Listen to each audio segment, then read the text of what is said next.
Good evening, everyone, and welcome to Androids and Aliens, actual play podcasts of the Starfinder Dead Suns adventure path.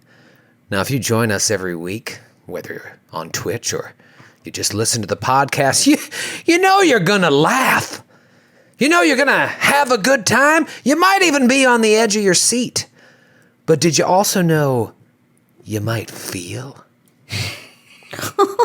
Yes. Because last week, I think we all felt a little something. There were some feels, man. Ooh, who is it? Yeah. Who is it? That song, In My Feels? In your eyes? Wait, who? No, In My Feels. Who is that? In My Feels. Harry Styles? Somebody's in My Feels. Grant, I see you Googling. Who's in My Feels? There's In My Feelings, the song by Drake. Oh, it's Drake. Oh, we're not supposed to talk about him. He's not a good guy. But we can still be in our... that's why we're not in our feelings. We're in our feels. Feels. We were at the end of last week's episode. My goodness gracious. That was a tearjerker.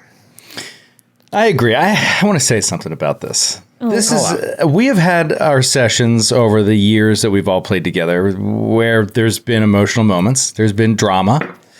And I usually walk away from those being like, that was one of my favorite sessions. Almost every time. I'm like, that was one of my favorites. Because I love good drama like that. And I felt exactly like that last session.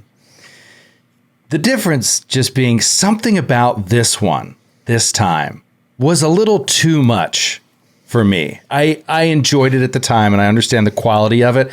But similar to like a Saving Private Ryan, I don't really want to play right now.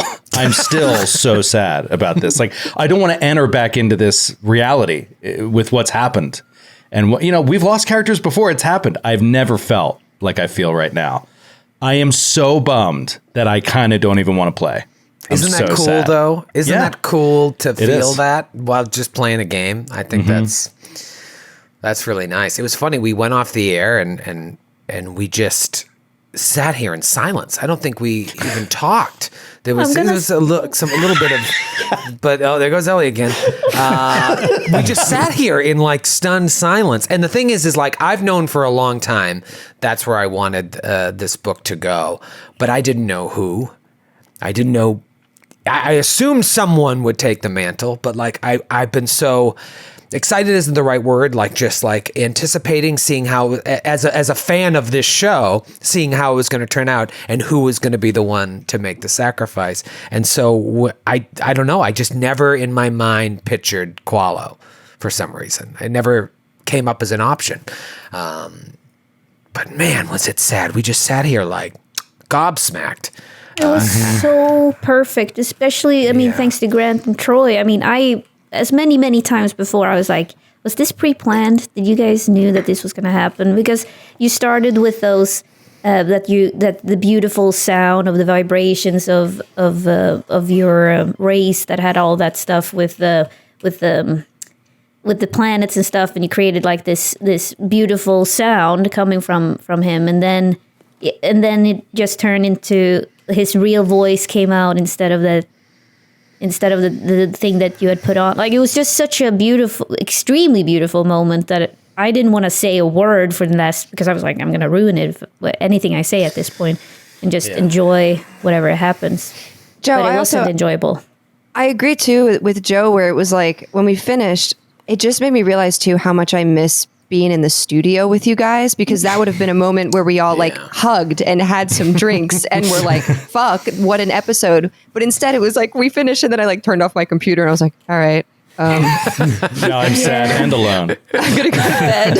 Yeah, and it was like at 1 a.m. So I don't know if you guys have partners that are awake at that time, but I didn't. And so I just went to bed alone. But Troy, you're so right, because it's moments like that where you really, I don't know, you realize the stakes. I think a lot of the times, like, your GM always tries to keep it light and like, oh, this bad stuff happened, but like, the show must go on. And it's moments like that where you're like, this is so high stakes. We are saving the universe, and like our characters will die. Yeah. I'm like, just really bummed that it's Qualo. I know. I would have sent any one of the rest of you forever. You're all kind of mean. There's not a mean bone in Qualo's body. What a great arc, though, because when he came in, he was detested by everyone, including the fan base. Yeah. And to have this arc where you're like, no. And the thing is, I knew the secret about Qualo's voice. I'd known that for a long time. When I wrote the nightmare scene, when you guys went to the Halloween party, the Halloween episode, I was foreshadowing that because Grant had told me that about his character. So when he had that moment, I was like, oh, great choice to have that moment happen there, Grant. And I thought, cool, Qualo got his moment. Who's going to be the one to sacrifice? And then it was still Qualo. And I was like, it's even more perfect. It's more tragic. Yeah. Yeah. Because it started with you saying, Grant, Captain, I think it's time. And I'm like, oh shit, this is something they've planned, but then it was just it was the perfect thing. I was in awe. I was ready to give Callum up. I felt like he was the newest member and it was sort of this moment. And then when Qualo came forward, you have to let the game unfold in the way that it unfolds and you have to give every player agency. And I was like, damn, that is so powerful. I can't try to come up against that. There's nothing I can do. The only thing planned at all was the idea of the voice box having a moment to be taken away and for Qualo to reveal his own personality. Apart from having to kind of blend in with these pirates. He was never, supposed to be around. It was just a way of survival and a defense mechanism.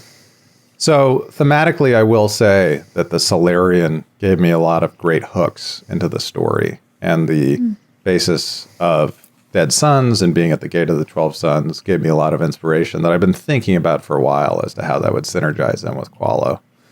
But yeah, I mean, he was very silly at the top, but I think a lot of it is figuring out, particularly with aliens, where the easiest thing is to make snap judgments on them on terms of how many extra arms they have or eyeballs, or are they a snail?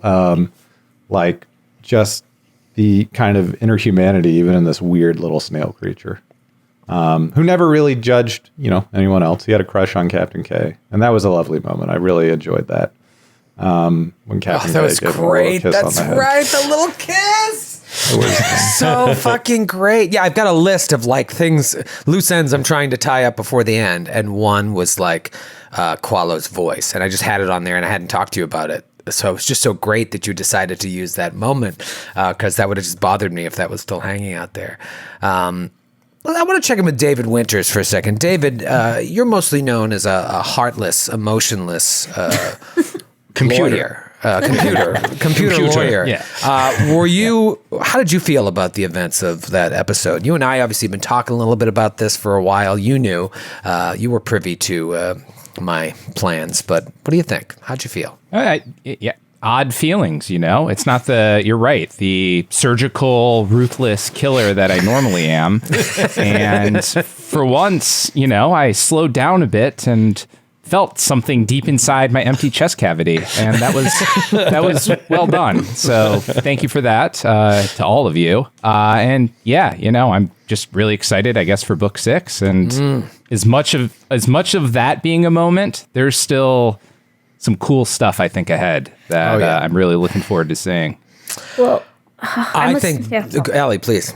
I was gonna say, but because I think it's been an intense couple of last week was amazing. The week before that was amazing. The week before that was amazing. It's to me, it's just how can it possibly get more intense?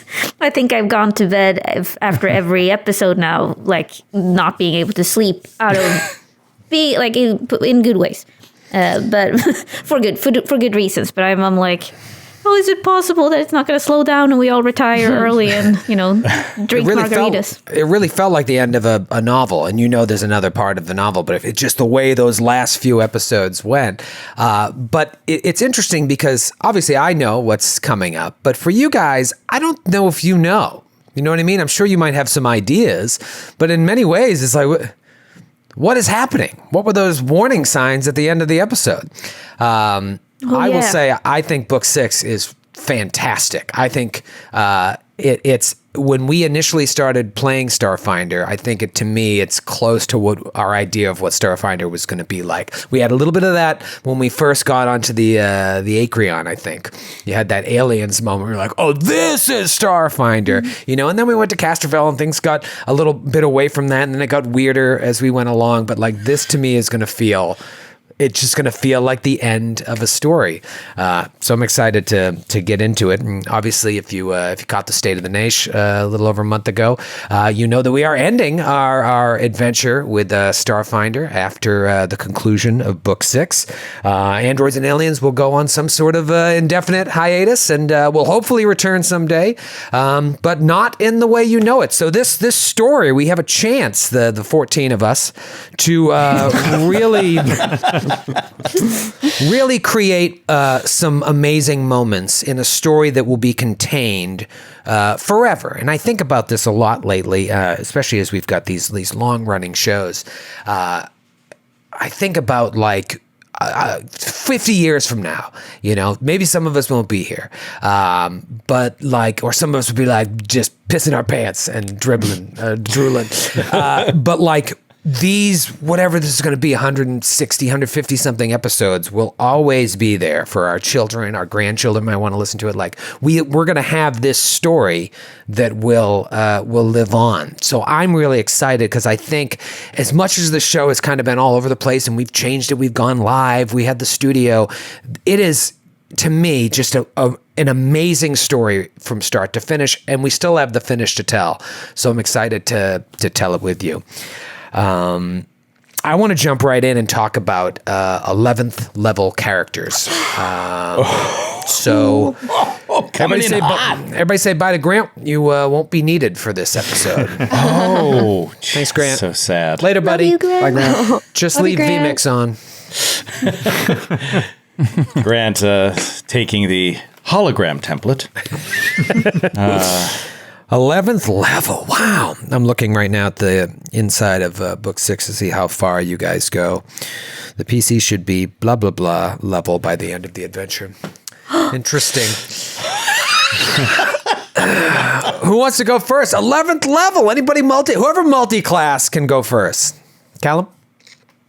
You think I'm multi-class? You were already such a perfect witch warper. There's nothing wrong with multi-classing, but guys. No, there's Little nothing. Witch Warper 10 Vanguard dip. No, I didn't. But Callum at 11th level, I mean, it's nothing too crazy. It's more spell slots, which is dire, especially when we get into longer battles. But yeah, I got another 4th level spell, something cool. I got oh, wait, I'm lying. Hold on. I'm so dumb. I think I did multi-class. Oh my God. Seems like Wait, did I? crazy oversight. No. I didn't. There's something special that I did, and I'm not going to be able to figure it out in these 5 seconds what it was. But basically, I got a Technomancer spell. I was able to get a Technomancer spell, and I got a fun one, which is Summon Creature, which I've used before when I had a spell gem. If you remember, I summoned Shadow McGee, who was a little useless, but I now have it as a spell slot, so it's not going to disappear once I do it. And I just liked it. I thought it was a really cool mechanic. Summon Creature's fun, and it kind of plays with Callum's shadowy part of him that maybe we don't know too much about, but maybe Shadow McGee will come back. Oh, yay! He was a fan favorite. Yeah. It's a t-shirt. He saved Linnea's life. But to clarify, you did not take a Technomancer dip. No, I was like, I definitely didn't. So it's from something else. That would have been crazy. Please send your sheet to David so he may correct it. Nope, Yes, I'm not doing that. I'm not doing please. that. No. No? So by next session, he can tell you can't do that. What about Captain? What about the Captain Kreska? We've got a story left to tell for you. Oh, well, go on. Tell me. Oh, no, I've got 25 episodes left. Oh, okay. I took another level of Mystic. Unsurprisingly. Okay, classic. Some cool things happen. Not, maybe not headline things. I get my channel skill goes up to +4. And I get telepathic bond as an at-will spell-like ability. Well, that's fun. So I can, as a standard action, just form a telepathic bond with up to 6 other willing creatures. So Whoa, that's gonna come in helpful. It's gonna come in helpful. Sure. That's gonna come in helpful. Take that, helpful. I just came in you. Oh. Anyway, so Why would you do that to helpful? See you, Grant. I do that a lot where I can't think of the phrase and I mess it up. I think they call that aging. Come in handy. We have that in common, Troy. Handy is also fun. All of us are getting older. We all have that in common. Oh. Not What the else handies. did you get, young fella? Do you even care? Do you just want to make more jokes about handies? No, I'm good. All right, you sure? Because I I'm want you to. tempted. But no.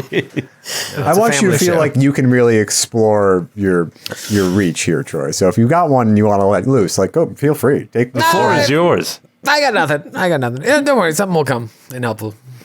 Great. On that note, for my feat, I took spell penetration. Give me a little bonus to overcome a creature's spell You resistance. really tempted me there, Cabracasa. And my new 5th level spell, Jizz Rocket. All right, Ellie, what'd you take? It's like we're turning into like a Naked Gun Now, movie. Troy, just because it's called Jizz Rocket, I don't want any immature jokes. All right? The target takes a -2 to hit if it is ovulating. Anyway. I feel like Leslie Nielsen is about to appear on our show. It's turning into a Naked Gun routine. I've lost all will to go on. Well, I'm know excited that- to I know see that Jizz feeling. Rocket in play. Yeah, I think No, Jizz all right. Rocket sounds awesome. I took a boring. I got one more 4th level spell, and maybe this is a boring option, but I should have been doing it all along. Yes, I've been playing the character incorrectly before the boards come after me. Here I'll we just go. admit that. So I took Mystic Cure at 4th level because I can cast. Because that means I can cast it at 4th level or any level that's lower than that, and I could just replace Mystic Cure at 1st level. Mystic Cure at 4th level is 7d8 plus your Wisdom modifier worth of healing. Wow. Can you phenomenal. exclude, is it like a mass cure? No, it's still one person. Oh, still but one it's- person. Okay. Yeah. Wait, Well, that's great, you though. actually have to actively take it again? I thought you would just heighten the spell to 4th level. Well, that's 2nd edition. That's 2nd edition. I think that's what they did. I don't think that's in Starfinder. In Starfinder, you have to take the spell, and then you can replace the 1st level version of that Got it, spell got it, as soon as you take it. Can I ask, are you restricted to using that on a given person only once per day? Like medicine? I'm glad you asked, Skid. I'm glad you asked. No. In fact, I'm not restricted that way. Again, I ask, why are there doctors? There is no need for doctors. Just go to the Swamp Witch's hut. That's all you need. There's no medical schools. I don't know why I went. God. There is nothing more ineffective in this universe than a highly trained All medical I wanted academic. to do. It's Well, just All I wanted to do in this sci-fi game is be the doctor. Oh. But you what can be about- you can be a PhD.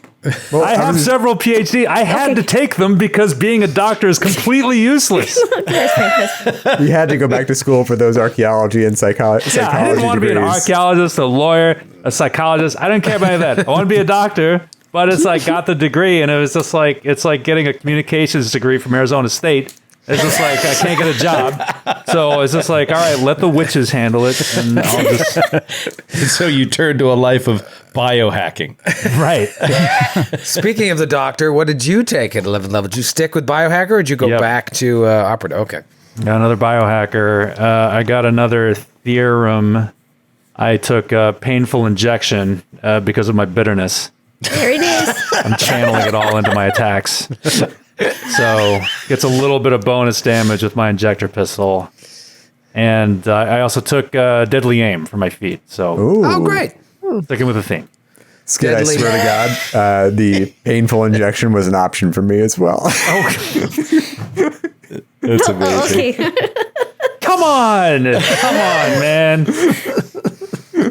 I didn't take it. I didn't take it out of respect. Also, why are there doctors when someone can get shot and just say, hold on, give me 10 minutes. And you're, anyway. Just remember that painful injection doesn't stack with the bonus you get from Jizz Rocket. Fucking Ellie, what did you take? A lot of people don't know that. You know, it was in the errata. It's errata, yeah. It's errata. It's true. Hate Right, erratas. I took I continue my little ladder on the envoy, and Choo-choo. and a spell or like buff you might remember from my early days in this game. Get 'em. I got that now. I'm following my mom. Get 'em. Nice. Classic. And then I did something that I kind of want to roleplay out with Callum. Ooh. But yeah, so we can wait for that if you want, or I can just tell you. But I did check with David, and he said it was okay. Do you want to role play it out with Steve? Sure. Can do the second part with Steve. That's what I'm talking about. Yep. He's lonely on that ship. Yep. Well, that's everybody. Oh, Joe.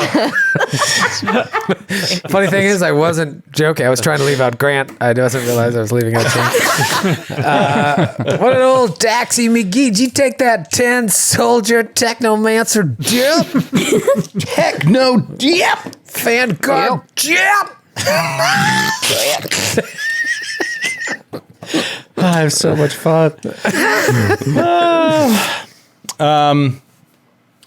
This is, I'm going to oversell it, Okay. but this is the biggest level Dax has ever had. Wow. This is huge. Marked for death. Oh shit! I think I know what it is. Huge. I bet you do, Ellie. Shut your mouth. But I think you're gonna ruin it, bro. So anyway, it is a great level for soldiers for the reason I'll get to at the end. But I got everything went up 1 point. I got another point of resolve, so now I have 10 resolve, which is pretty cool. So the feat that I took is the same feat that I took before, that David errated, that I then replaced.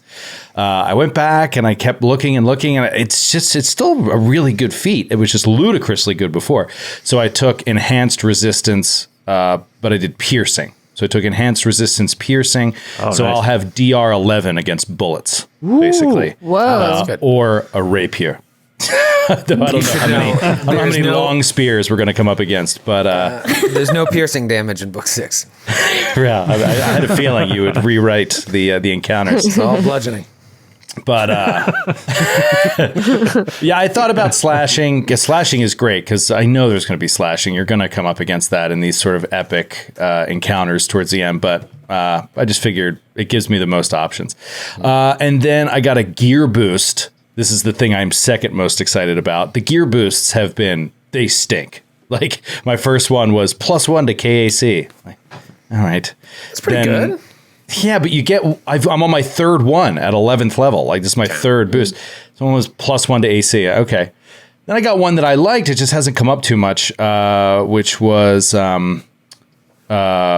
like Unstoppable Strike, where I can reduce the energy resistance of an opponent. That hasn't come up too much, but I like it.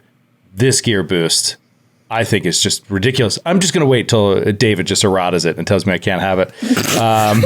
It's called Springing Shot, and I can do a full move action and make 2 attacks. And I can make those 2 attacks at any points during the move. Whoa. The full move. Really? That's cool. Yeah. So I still take a -4 to each shot, and the only caveat is it has to be at 2 different targets. I can't take it at the same target, but I can fully move now and just take 2 shots whenever I want, which is awesome. But the cherry on top, the biggest thing that soldiers get 11th level, I've been saying this since first level, it's a little thing called Soldier's Onslaught, and it is soldiers can now take 3 attacks in a round. Oh, yeah. Wow. 3 attacks per round at a -6 to each.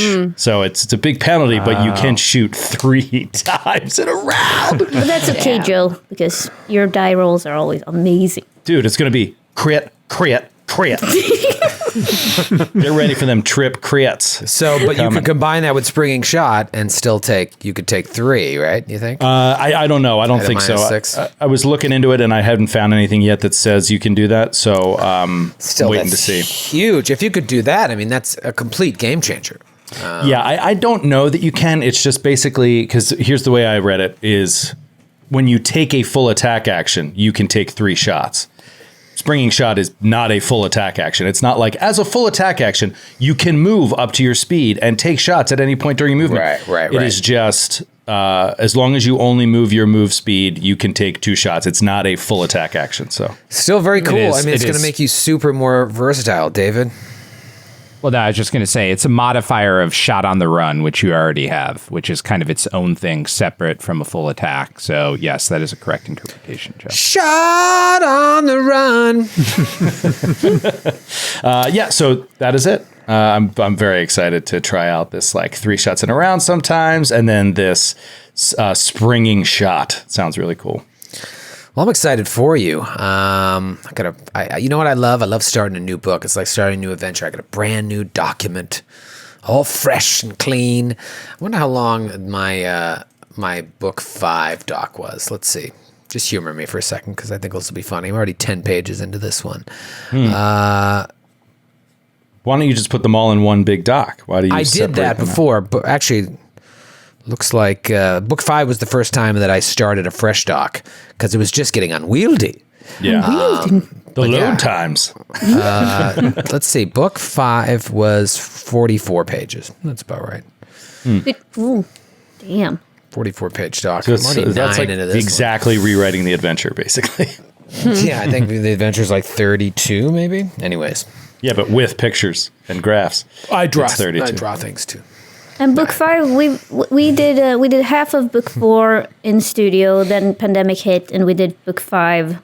We started book 5 during these remote plays, right? We did. We finished book 4. It was the boss battle was our first show back after the pandemic hiatus, and then that lasted a couple eps. Then there was a transition ep, and we did all book 5, and now we're doing book 6.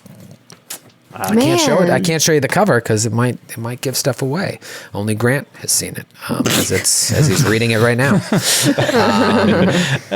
He also likes that new book feeling. He's starting a new adventure. Read a fresh new doc. Oh, here's the adventure background. Perfect. Well, with all of the emotional roller coasters at the end of the last episode with you get back and Null 9 is just tore the place up with Zix. You're able to take care of them pretty easy because at that point you have fate on your side. But Osteth tells you we need some time here. I'm going to open up the gates and then, just so you know, you need to destroy the stellar degenerator either by getting on it and shutting it down, or just driving something into it that's just absolutely absurd. And either way, it's going to end in your death. So you're processing that information, and then there's a problem, and she has to. She realizes she can split her consciousness throughout all of the gates and stop what was the thing that Qualo used to do? Supernova? So supernova, stop a supernova times a million, a Qualo supernova times a million. Only way to do it, though, is for someone to take Eltreth's place, so Qualo volunteers. Dr. Frisk goes through the ritual, which he read very early on, right when you got to the control station. Frisk has always been collecting this information. He did it with the eugenics tanks on Istamak. He did it again here. Little did he know he'd have to use that information so soon afterwards. Qualo becomes a hologram, and he and Osteth make the ultimate sacrifice. But you really don't even have more than a minute or two to process that before alarms start all over the station. And very quickly, all of the displays around you begin flashing with those multiple warnings. Yet again, you saw this before. Now, as the warnings continue in the background, you start to see details coming up on the screens, and the details are showing a massive contingent of hostile ships that are emitting unusual energy signatures. Give me a computers or a culture check, Friss, I would say. Okay. 31 computers. You look at the readouts and you recognize that these vessels that are being picked up, they are strange amalgamations of magic and technology that appear to be made out of bone and are open to the void of space. Oh no. They are Eoxian ships. They are Eoxian. Fuck yeah, I was wondering where that happened. According to the readouts, there are dozens of them in various shapes and sizes, but unlike the Eoxian ships that fly freely throughout the packed worlds, all of these seem to be built for war. This would indicate to most of you that they are most likely from the rogue navy known as the Corpse Fleet. Corpse Fleet. Yeah. In addition to those dozen or so ships, they are accompanied by a flagship that is at least 6 miles long. Without a doubt, the largest starship any of you have ever seen.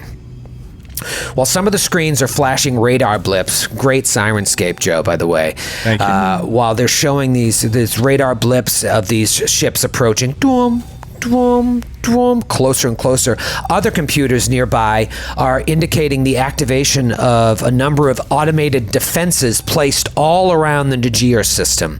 You know what, give me a computers check or a profession soldier you might have, Dax. I don't know. Even Linnea might have profession soldier. I don't have. I have profession minor. I have profession dancer.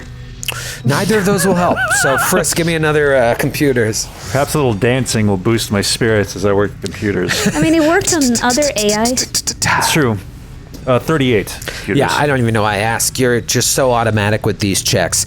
You can see that this whole system, the Geo system, was well protected, obviously. And the Corpse Fleet has activated. Their presence in the system has activated the natural defenses of the system, which, according to the blips, seem to be keeping them at bay for the time being.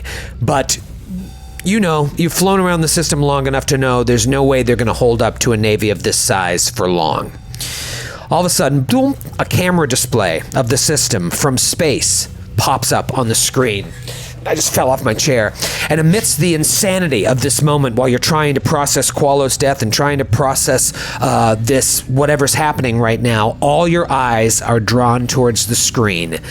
As for the first time, you feast your eyes on the stellar degenerator beginning to poke out of the demiplane. I'd like to direct you to roll 20s to show you a picture of this. Oh, shit. Oh. That is what we're looking at, folks. Oh my goodness. Over a dozen miles long. Oh my God. And you're reading signatures along with looking at the visual. It's not like you can go outside and look up in the sky and see this. So you're reading, Friss is reading all this information, spouting it back to you. Over a dozen miles long, the stellar degenerator is an enormous conical vessel with a series of ridges running along its circumference in a continuous spiral. Though it appears to be carved from a single titanic block of stone, various antennae, capital weapons, and control structures jut from its interior. There's some sort of a dish-like device, maybe an energy collector, protruding right from the vessel's tip. Friss, you're looking at the readouts, and you can see that it appears that the engines and the weapons on the stellar degenerator appear to be dormant, but nevertheless, it is emitting an absurdly powerful energy signature. Even though most of it is on the other side of this planar portal, like what you're seeing in this picture on Roll20 is kind of what you're seeing right now. It practically hums with destructive potential. And imagine, just the tip is poking out, no jokes, and miles of it are still within the demiplane. What do you do? I want to see this directed by J.J. Abrams. Yes. Just those like subspace, like being torn apart by this. It's amazing. I'm going to try to close the portal on the device, cutting it in half. Okay. Roll a computer's check. 28. You quickly realize that it is impossible. What Osteth has done is irreversible. And now it is up for you to destroy it or be destroyed by it. Man. Jesus. I don't even know. I don't know where to start. I don't know what we can do right now. We got to get on. Maybe die. Well, We have to get on it, Captain. Yes, I agree. Is there any way? Will the presence of the stellar degenerator perhaps mask our ship's signature? Or are we going to have to work our way through the corpse fleet? Good question. Do I know that? Just rolling over your checks from before, there's no reason to think that. The one thing you have helping you right now, it appears that the systems, the defenses of the Najir system are keeping them busy. But for you to fly through an armada, you would get detected. And is the armada between us and the stellar degenerator, or are we? Is that the only way through? They're approaching the stellar degenerator, but they're flying all around and in a dogfight with the defenses from the shooting up from the 12 gates. So they're trying to like just shut down all the defenses probably of the gate of the 12 suns, so that they can then go calmly access the super weapon. So if we were to try to go up and board this thing, we would have to contend with the defenses and with the corpse fleet attacking us, right? Yes, and this enormous ship that could just take you out in one blast.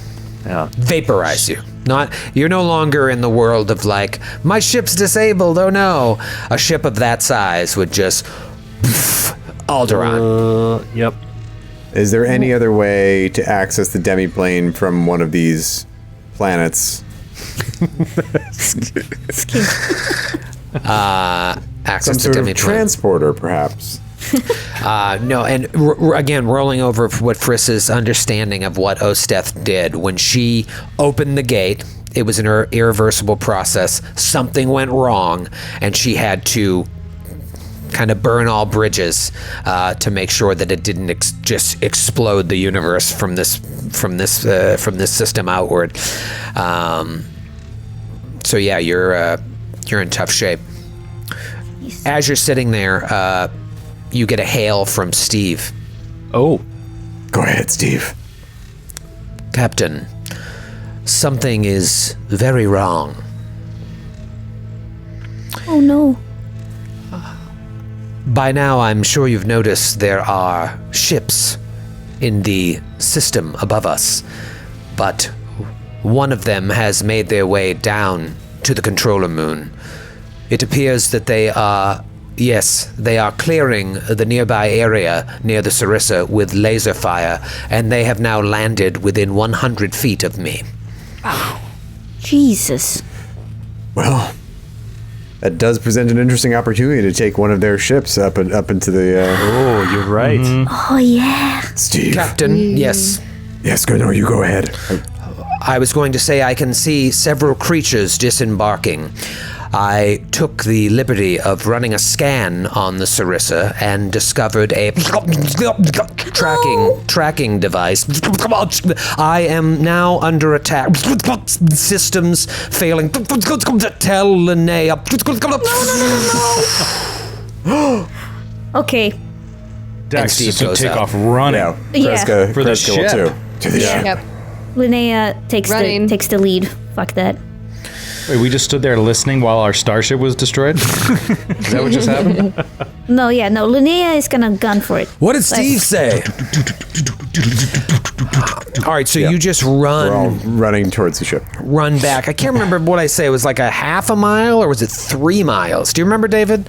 The distance from the landing pad to the controller station? I wouldn't expect you to know that right off the top of your head. I believe it's 3/4 of a mile. 3/4 of a mile. Confirm. Okay.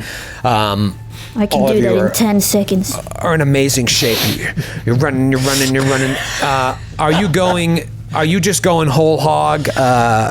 Just trying to get there as fast as possible? Yes. Okay. I mean, I would say if we see the corpse ship, Kreska might hold us to see if we can assess the situation before because we don't want to be ambushed by the Axians. Okay. I will say when you get about somewhere between 100 and 150 feet away from the landing pad, you stop because you see several creatures with weapons around the Sarissa. The Sarissa has smoke and flames coming up from it. It looks to be in bad shape. They fired at it. And they're walking around big fucking things. You can't quite tell because you're so far away, but they look very organized with heavy weapons, and they're just looking around. Some of them are walking towards the brush, just boom, boom, firing into the brush. Do we think is their ship between us and them? Everybody roll a perception check. I can do that. Natural 5. 23 for Dax. 24. 26. 29 for Callum. 24. Okay. None of you see their ship. Hey. Captain, Go ahead, Callum. what if we make a distraction somewhere closer to the building to kind of get them away from our ship, and maybe we can search in deeper for their ship and at least get some of them away. I'm sure there's more on board. I could make like a noise, or I can make a hologram. What do you think? That sounds like a great idea. Let's hide and see how it goes, and then put your plan into action and then see how it goes. Now remember, the jungle itself is alive, so you can't really go into the jungle because you run the risk of having the flora and whatever other fauna is around just going after you. So you're kind of limited by this track. Can you stay to the side? For sure. But at a certain point, you're going to have to expose yourself. Well, then, why don't we ready our defenses right here and make this our pinch point, and this will be our stand then. Well, question then. Should we instead tactically do a surprise on them instead of luring them toward it? Because what I would do is make a noise, or use, gaming-wise, I would use the holo grenade that I have and make like a hologram. And I can make the hologram like talk and move and do a certain thing, so I could like make it look like one of them. Now that I've seen them, I could... I don't know. What do you think? What do you think, Captain? Make it look like Dracula. Yeah. Make it look like Dracula. Dr. Okay. Acula. Dr. Acula. Dr. Acula. I mean, maybe if you put if you can. So how does it work? Do you have to throw the grenade, and that's where the hologram is, or does the grenade just project the hologram? So it's a programmed illusion. So the illusion lands where the blast radius is. So I would throw it a distance, and then depending on what level that I have, I don't know what level it is. It's a Mark II. So basically, I can make it a hologram, and it can include minor sounds. And So what's we'd the have to get range on close that? enough. You have to Yeah. get close enough to throw it. Yeah. It's long range. It's 400 feet plus 40 feet per level, and then huge. it can't extend beyond a 10 foot by 10 foot space. I'm pretty sure. Go to David Winters on this one. Well, it's coming from a grenade, though, so that's really the only relevant thing is you have to get the grenade there. The range on the grenade itself is 20 feet. That's what I can. Yeah, you can throw it with the range penalty and stuff. And even if you miss the square you're targeting and it goes elsewhere, like, it's probably not a huge deal in this case. But the spell itself has longer range. Yeah, what does that mean? It produces a purely visible hologram at long range, 400 feet. That just means they can see it from 400 feet? I think that just relates to if you were casting it as if it were one of your spells, you'd be able to cast it at long range, but because it comes from the grenade, it's about getting the grenade there first, and then the hologram appears. Like if this were on your spell list, you'd be able to do it from that kind of range. I see. Well, I can hand it to Dax, and Dax has better aim if we want to use it, and have him throw it 20 feet. I don't know, if we want to do it. Right now, you're between 100 and 150 feet them, away. Captain. Can we not fight them? Can we just run at them and kill them? Exactly. We have we're surprise. a badass strike team. Exactly. Yeah, I think that's probably our best option if the grenade is out of our range. Yeah. So we can we just sneak up to try to get a surprise round on him? Because of Sneak through the jungle. Dun, dun, dun, dun, dun, dun. Callum paints his face. Your only way of sneaking up on them for them to not see you would be to come through the jungle. There looks to be there might be a dozen of them, all walking around just looking. Some of them are focused on the ship. Others are looking on the brush. They actually look like they're looking for something. They're looking for us. Yeah, you see somebody kneel down and look at tracks, and so they're kind of following that, but they're not. Some of them are looking up in your direction. You're basically a couple more steps, they're going to see you. Now, you can go into the jungle. If you decide to take the jungle run, I'll say you'll be stealthy, but I'll also see if something else comes after you. What do you do? Frontal assault seems our best option, Dax. I agree, Captain, though using the jungle for cover could provide a way to even the playing field. It would also expose us to risks of wild animals, though. It would also be cool. I just saw Platoon, and it would be really fun. Wild animals also don't make a distinction between us and them, do they? Though, of course, they are dead, so I don't know how much of an interesting meal those Eoxians will Point pose. well taken. They are Eoxian, correct? Dr. Friss? That's what. Yep. Yeah. That's what Friss saw. And about a dozen. So there's 12. There's 5 of us and 12 of them. That's a Perhaps dozen. we Right? can negotiate our way out of this. And then spring an attack. It is possible. The corpse fleet, though, is openly hostile to this society. Yeah, I think our best option is just to kind of just charge full frontal. Yeah. It's kind of badass. Imagine just like strike team go. That's our ship, dude. That's our ship. They're trying to blow up our ship. They're trying to blow up our Exactly. ship. We just lost our comrade, and we also now are losing our ship. No Yeah, fucking we just way. lost our crab, and now our soldier is about to lose her boyfriend / transportation. Exactly. So I have an idea. Okay. So perhaps I have a suggestion. If I can get close enough to most of them, perhaps if I go in arms up, surrendering, I can enact a spell that will stun all creatures within a certain radius of me, which might give you the opening to launch the assault. I like it a lot. It is risky, Captain. Agreed. It's cool though. It is cool. Captain, it is really cool, and I'm going to cast Greater Invisibility on myself, and I'll back you up from a distance if anything goes wrong. Great. Just stay outside the radius of the spell. Which is?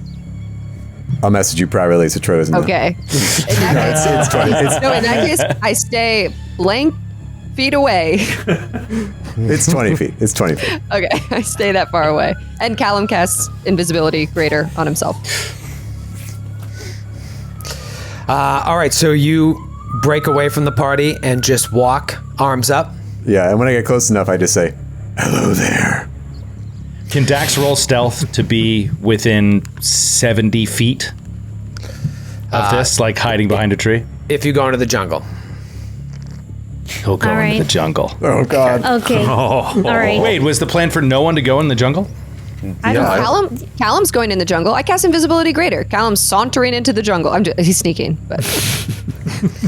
Well, I just want to say one thing, which is, if I'm understanding this correctly, if it's out in the wide open and you're going to go give yourself up, like, even if you can stun them, like how long is that? Because if we're far enough away, it's going to take us 2 rounds to even get there. It's true. 70 feet, yeah. Unless you run, but that's still 2 rounds. I mean, I guess we gotta do the jungle then and see what happens. You can still walk up in the open, but the rest of us could be sneaking up in the jungle, right? We can do both. We'll stay at the jungle's edge. Okay, I have an idea. I wanted to wait with this till I could roleplay it out with Callum, but one of the things I did was that I filled my spell gem with invisibility after practicing with Callum, basically. And so if you use 450 upgrade UPBs, I don't know what it's called, but upgrade crafting. Universal polymer base. Yeah. And you spend some hours on it, and like since we spent some time on the ship, and Callum and I had been talking about, I'll teach you some tricks, and I'll be like, I'll teach you some yoga, and then I figured so I could afford 1 invisibility, basically, and so Linnea can cast invisibility on herself as well, and go with Kreska, if you guys think that's a good idea. Well, don't go with Kreska because of the range. But what if you and I are together, invisible at a distance with Dax too, if we want to be? But yeah. Question that might derail the plan. And Dr. Friss would probably know this. Are Eoxians immune to mind affecting effects? Yeah. It's not so much Eoxians, it's undead. Friss, roll a culture check, and anyone can roll that. 42. Undead immunities mean they are immune to mind-affecting effects and stunning. So, great. So that plans out. But Wait. Dax is already 100 feet ahead of you in the jungle. He opens fire. I'll still walk up hands up to see if I can. I'll just use another. I'll use another effect to see if we can't get the jump on this. Wait, Troy. So you're saying they can't be stunned by anything? Yes. Not even a dance. Okay, fine. No. Especially not a dance. It's worth trying. Yep. All right, so it looks like they're getting antsy, and they I think they see something, and they're walking towards the brush. What do? They're gonna get closer to you, and they're gonna start All right, seeing you. let's fucking do Dax it. hides. Okay. I'm invisible. Linnea is also invisible with Callum. All right, so you're able to cast invisibility on Callum and yourself? No, I cast greater on me, and she uses her stone. Got you. Yeah. And Kreska, you walk. Looking for me. Stop right there. Stop right there. Keep your hands up. Calls guy. Wait, are they undead or not? They are. They're undead with radios. They wear like helmets and radios? I'll show you a picture in a second. Oh, okay. They're calling each other over.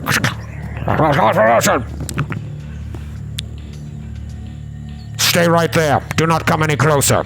We know of your powers. Where is the rest of your crew? They're dead. How did they die? The cult of the Devourer assaulted. We encountered a leader of the cult of the Devourer, an android. Many of us did not survive the battle. Those who survived died in the controller moon chamber. I am all that's left. Dax and Linnea and Callum, where are you? Behind? Like I'm within picturing myself 70 feet away and hiding behind a tree. Okay. I think I'm around maybe 60 feet away. Yeah, I'm 60 With feet a away gun too. pointed. Crouching, just watching, like in taller grass, just like watching, fully invisible. Yeah, I have my artillery laser pointed at the leader. The rest of your crew is dead. We were barely able to make it to this moon alive. Though I see you've done a number on our ship. Yes. And now you will make this easy. The Admiral will be pleased. Open fire. And they all level their guns on you. Roll for initiative. Oh my god! Oh my. Delicious. I knew we should have tricked him with Dracula.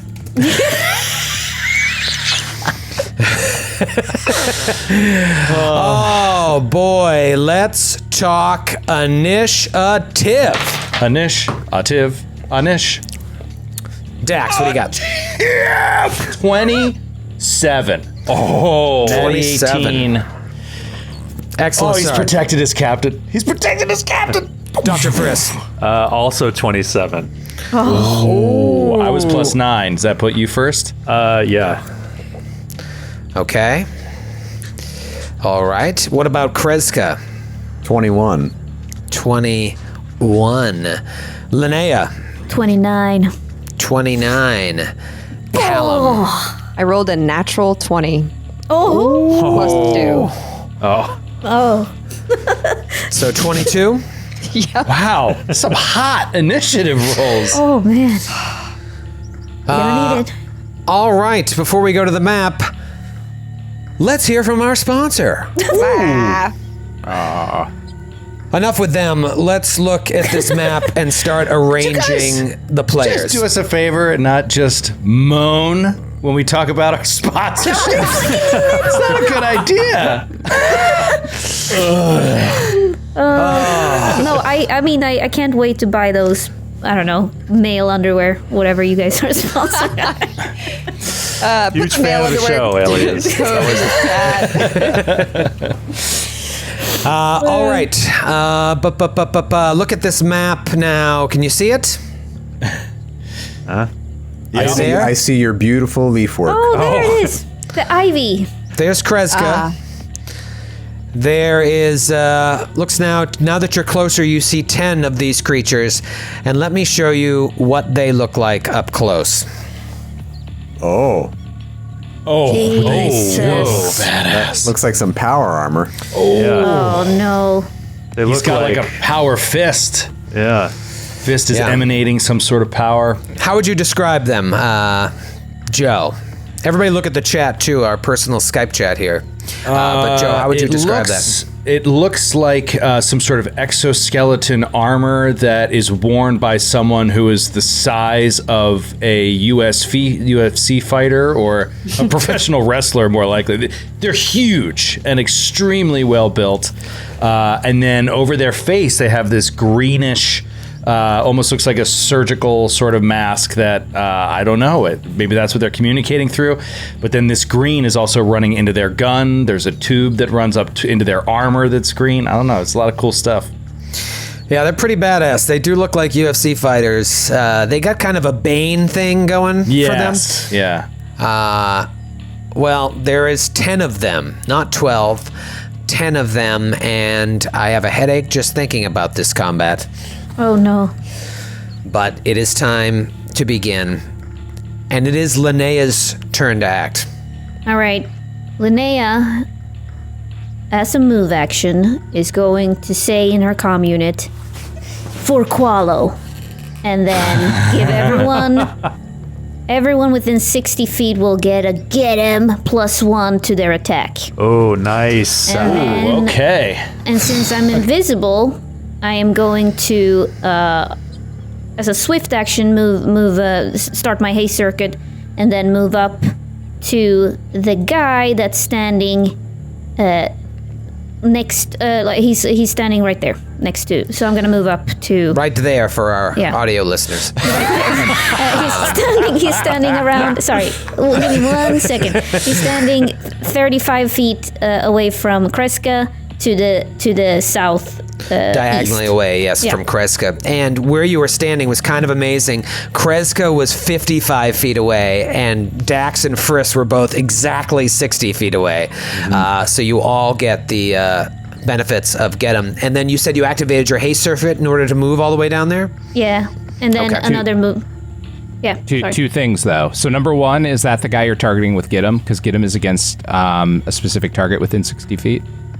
So are you saying get 'em that guy that you just walked up to? Yes. Yeah. then, Yes. Oh, yeah. Point, So he's not in range. The way you went along the side, you actually are moving through a threatened square to get there. Oh, okay. So But she's invisible. Exactly. So it can't. That's right. That's right. provoke. Sorry. Yeah, that's what I was thinking. And then also, okay, can I say for Qualo as I'm running and getting within reach of 60 feet of him then? Yes, that would break your invisibility and he'd see you. No. Yeah, no, you could say it quietly into your headset. For Qualo. But yeah, you don't want to break your cover. For Qualo. You don't want to blow your cover. All right, so everyone gets a bonus if they attack the creature that is right next to Linnea. Linnea has moved up significantly. She is now in the fight. It is one of these badasses' turns. Just one. That's some good Naish. Yeah, they all roll individual Nish, which I now immediately regret. So Maybe your greatest mistake. I think it's this guy. Oh, no. One of them here. Come on, LaValle. Must be... Oh, just the last one I checked. So this guy way over here is going to take a shot on Kreska. He is going to fire twice with this sweet-looking rifle on Kreska, aiming to kill. 27 to hit against Cack to start. Through his friend? Or is that partial? He is on the platform is it's raised, so he's shooting down. That's a miss. Oh, I bet you think you're pretty smart. All right, second one. That is going to be because he takes a little bit less of a penalty because of an ability he has. So 29 to hit with the second one? That hits. That one hit. All right. All I hear is birds chirping. So I know. I'm having a problem with the music, but it's coming in now. Pleasant day. This is What a Breezy afternoon. this is nice. day for a fight. All right, here we go. We're being is swarmed nice. by a dozen undead soldiers. There we go. And up in space, a cataclysmic weapon of mass destruction is emerging from a demiplane. Nature, it's healing. Nature's healing. You take 11 points of acid and piercing damage. Ooh. 11 points each, or the No, 11 just points? total. It's acid and piercing, mainly if you had some. It's really probably only going to affect Dax, as far as I know. So yeah, this guy fires 2 shots off from up here. Boom, boom, second one hits. And now it is Dax's turn. All right, Dax is going to... First thing I'm going to do is move for free 1 step, because I said it was 70 feet away from the closest guard. Then he's going to just start slowly walking towards these guys and just... firing while he walks. The full complement of his movement. So badass. So very badass. All right, so he moves 40 feet up, and he will fire once at the guy who's now straight ahead of him, about 25 feet away. Okay. And once at the guy who is, I guess, closest to Kreska at the moment. Okay. Maybe the one who called to open fire. Okay. Now that you're close, you see, especially where a soldier in Linnea, you would have seen this too. This looks like a special ops team. Like they are Marines. Badass. Damn. All right, here we go. First shot. This is with a.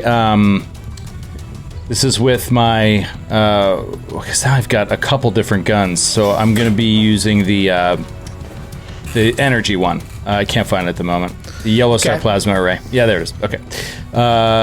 Here we go. That's probably a miss with a.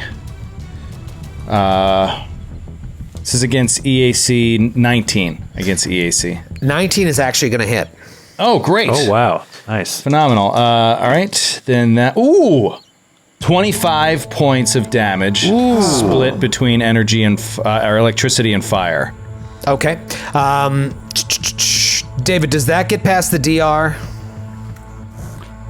It will, because it's not kinetic, piercing, or bludgeoning. That's what I thought. So energy resistance is kind of that side, and then DR is the physical side. That's what I thought. Okay, so yeah, that all goes through. Okay, Nice. great.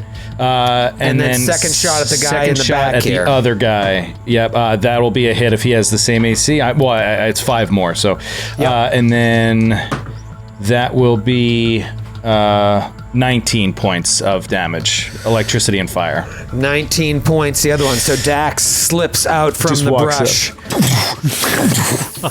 Fires twice, hits 2 of them, and before they get to go, it is Dr. Friss's turn. All right. Friss is going to follow Dax's lead, and he's going to move up 10 feet to be close to his friend, Dax. closer. Yeah, buddy. And he is going to try to identify these things. Okay. So that is a 26 mysticism. Yep, they are in fact corpse folk marines. They're pretty badass. They have DR5 magic. They are able to, I'm trying to think of things that actually help you. They can avoid cover. They can avoid a couple points of cover with their particular sharpshooting fighting style. And they have undead immunities. But yeah, nothing really else of import. Okay. With his new feat, Deadly Aim, he's going to take a Deadly Aim with his Hailstorm pistol at the one closest to Dax. Natural 20. Beautiful. Natural 20. Okay, that is a crit. Do you have a critical effect on your weapon? I do. Do I? Stagger. I do.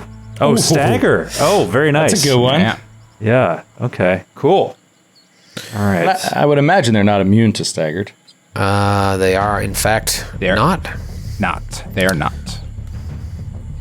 All right, so double damage, and then it is staggered for, or maybe there's a fortitude save. I don't know how it works for this particular weapon. Ooh. Yes. I think it's roll twice for damage. That, in fact, is going to be an issue because they are immune to any effect that requires a fortitude save. There it is. Okay, so just double damage. Okay. Well, 57 points of damage. Oh my goodness! Fantastic. Holy shit! So the one that Dax lit up first, when Dax came up, Friss is able to come in and critically injure. Hits him pretty hard. Is that the end of your turn, Friss? That's it. Yeah. Oh, and I am going to make that creature flat-footed until the beginning of my next round. Okay, great. David, if you don't mind, just help me keep track with all these 50 guys here. Okay, the one here in the back, there are two still on the landing pad. Maybe they're the two that did the most damage to the ship. They're still up there, and it is, I believe, yes, both of their turns. So the first one will fire twice at Dax. First attack with a sweet rifle is going to be a 30 to hit. Against? Cack. Miss. Yes! I remember that fucking order. Right off his armor, he's just standing there. And then the second one misses as well. Nice. The guy next to him has the easiest beat on you, so he will fire twice at you as well. I think the first one is going to hit, well, actually, 31. That is a hit. That is a hit. Okay, so now these are going to be tough to hit. Okay, good damage. 13, 9, 22 points of acid and piercing. Okay. You figure that out for yourself. So it's 22 and it's halved? So I would take no piercing. Is that how it works? Yes. Yeah, it's going to be split evenly. If it's odd, Troy picks the direction. But in that case, 11 and 11, and you perfectly have 11 of DR. And I do have DR 11 against piercing. That's perfect. And then the second attack, another great roll, but a 30. And you said only a 31 hits, right? Dude, it's so funny. At the start of this episode, I'm bitching about my gear boost, and it's that gear boost that makes my KAC 1 higher. See? It's just 31. Look at that. All right. Linnea is invisible, so that's good for her. Stalling while I try and find the one that I marked number 8. There's a lot. I mean, they are all over the map. Yeah. Troy, you could have made it easier on yourself and just taken a few away. Oh, it's the one right near Linnea. He is going to fire twice at Captain K. First attack misses with a 19. Second one misses again with a 20. So just bad rolls. Let me add something there, though. Theoretically, that provokes from Invisible Linnea if she wants to lose her invisibility. You're always taking the words out of my mouth. So Linnea, you have a chance to take an attack of opportunity if you want to, but that will mean you make yourself visible. Well, I was gonna make myself visible next round anyway, so she's gonna say, boo. You want it? Boo! And go for it.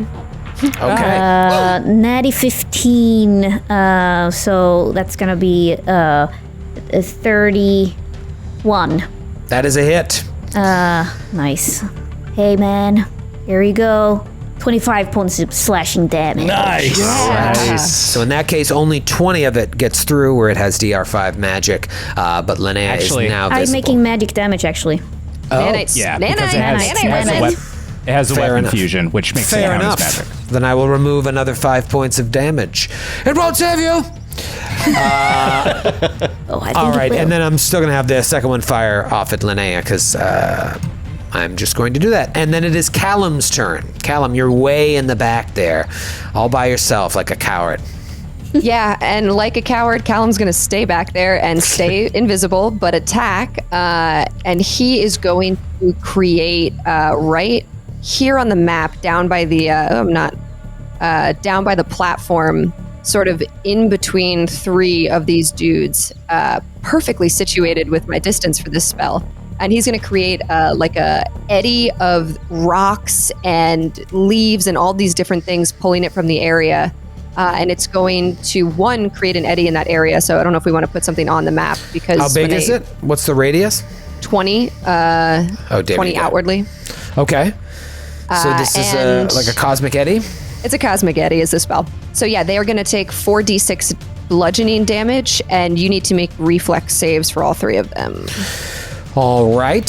Is that to have the bludgeoning damage? To have the bludgeoning damage, and they're not knocked prone if they succeed, but regardless, everyone in that eddy is reduced to half speed.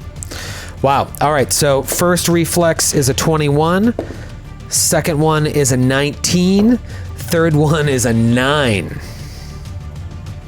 21 and 19 make it. 9 fail. Everyone is reduced to half speed, and the one who rolled the 9 is knocked prone. Nice. That- Huge. That is the one that Dax shot at second, sort of forming a perfect triangle with Kreska and Linnea. So that one is knocked prone, and that one takes full damage, whereas the other two take half. Yeah, 17 points of damage, full damage for him, half for the others, and the eddy stays there. So once they leave the space, they're not affected, but if any characters enter that space, they'll take that damage. Wow. All right. Luckily for two of them, they're right on the edge, so their speed won't be super effective, but it means they'll have to move, and then they'll only be able to attack once. Very cool spell. Glad to see it back. It is now Kreska's turn. That was a really super cool spell, Sydney. Does That's Kreska so say cool. that to? Does Kreska say that to Callum? Yeah, it's just, well, a good idea is a good idea. And Kreska reaches out and pulls out the cosmic energy and creates her own entity. Her own entity. Let's go. And she will put it in the center of the three soldiers slightly east of that. Yeah, so we connect. We have a double eddy. Amazing. A double eddy. I assume your DC is probably a little bit higher, but you've created this very cool barrier here. Now the two in the back are going to have to work their way around, and then of course you have 6 of them trapped in it. I'll roll out some reflex saves for you here. First guy going from left to right, 13, fail, fail with a 10, and then another fail with a 13. Garbage rolls. So they all fail. They're all knocked prone. They all fall down and they all take 18 points of damage. Wow. I'd like to imagine they look over at the other dudes. They're like, "Oh no!" And because they're looking, they all get hit. We are so badass right now. Wow, this is great. It's a great way to like test out your new powers. Unleashing the full fury of our new abilities. And then Kreska is going to charge forward. Let me see. I'll make sure I have the movement to do it. One. Yep. Okay. She's going to get down and flank the soldier that Linnea is menacing. Dax, Friss, and Callum roll a perception check. Oh, don't like that one bit. 40. Jungle. 40. 13. Callum? 18. Friss, from over in the direction across from you on the other side of the path, in the jungle area here, you see some movement. It is coming from the direction where those soldiers were going before Kreska came in and interrupted them. From out of the jungle, you see some movement, followed by a familiar face, but also not familiar. Oh no. It's Meishan. Yep. Oh my God! Escape the ship! Wow. And it's your turn.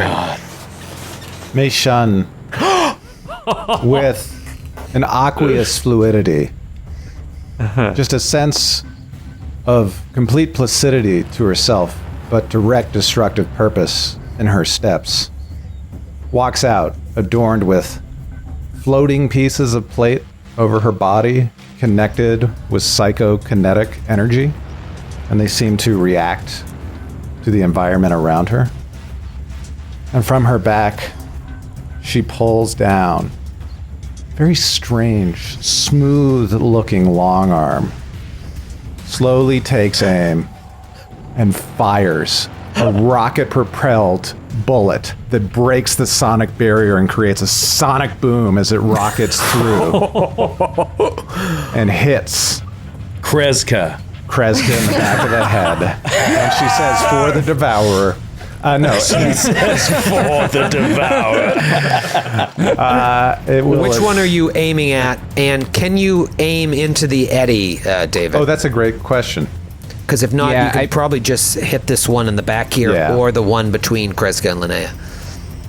Well, so you have that issue with the cosmic eddy where you can't fly through it. We kind of talked about this, I think, when we were on the same map many an episode ago. Yeah. So I think that's a little bit more kind of your ruling. Because it's small, unattended items, no more than like bulk get thrown around in the eddy, which you could say a bullet or a rocket kind of No, is. I'm fine with that. It's a visual thing. It's not smoke or anything. It's just no, visual's wind. fine. Visual's okay, fine. then you can shoot at anybody you want. Okay, and that one is not prone? This one here is prone. That one is not prone. That one's flat-footed. So the northernmost flat-footed one, there is a rocket-propelled projectile going straight at it. Jeepers. Okay, so that is going to be a 28 to hit. That is a hit. All right, here comes the damage.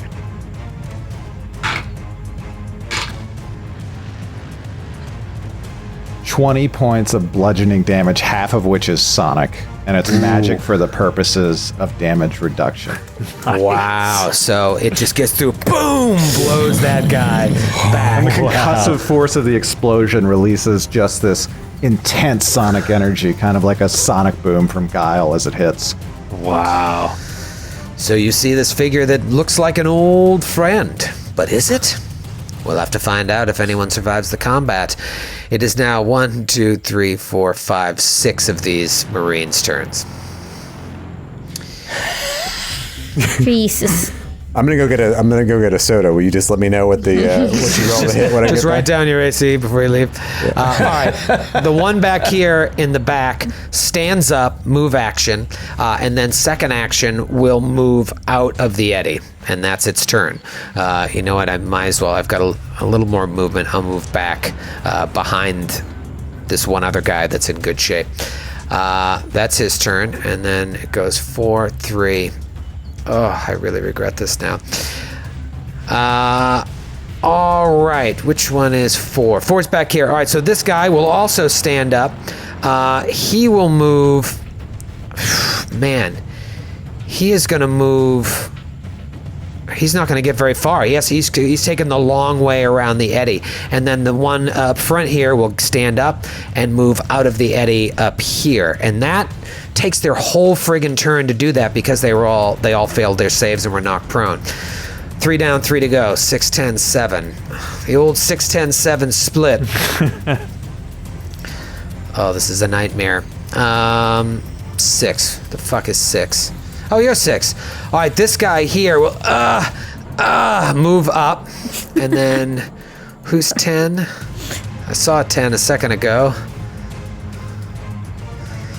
Feel free to be entertaining while I look around. I'm very entertained by this. I bet you are.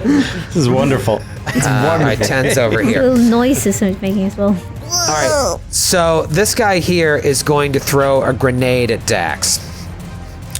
Grenade, you say? Yeah, you know, actually, he's going to throw it behind Dax. It'll be easy to hit AC 5. He doesn't fumble, so he does so. And give me a reflex save, DC 15. Let me chime in there though. Please. So in the spirit of always getting better, Joe, don't you look upset that I'm saying this. This is actually going to be to your benefit. Help you. So one thing we've messed up with grenades is it is AC5, it is a -2 outside the range increments, so we're always hitting things. So we've always been like, whatever, range increments. But in fact, that penalty of the range increment, those -2 or -4s, applies to the DC of the save as well. So the already crappy grenade saves go lower and lower and lower, which makes grenades even crappier than we thought initially. Oh, really? Well, that's and important. I thought they were garbage. Yeah. Yeah. I've been so disappointed with. Crappier than garbage? In this case, he is within his range, so he won't take any penalties. So just give me the... Well, you know what? Is it a reflex save? This is a flash grenade. It is... It's probably going to be fortitude, I would think. Well, it has the explode property, so I think it's a reflex save because of that, because you're kind of like trying to get away from... Right. And then is it fucking fortitude to see if you're blinded? I don't know why it doesn't say it right here. Actually, no. There is no damage, so I think it's just going to be the straight fortitude. Oh, it's just blinding. Okay. All right. So roll fortitude save. DC 15. Well, I rolled a die for the reflex save. I'd like you to use that die. But I mean, do you want me to use what I rolled? Did you fail it or did you succeed? Asking for a friend. I would have succeeded. Yeah, I succeeded. Yeah. No, then you It's succeed. an 87 though, so it was very close. It was an exact success on the reflex. I have a higher fortitude, so. So he's not blinded? He's not blinded. Yeah, you would have been blinded for a handful of rounds.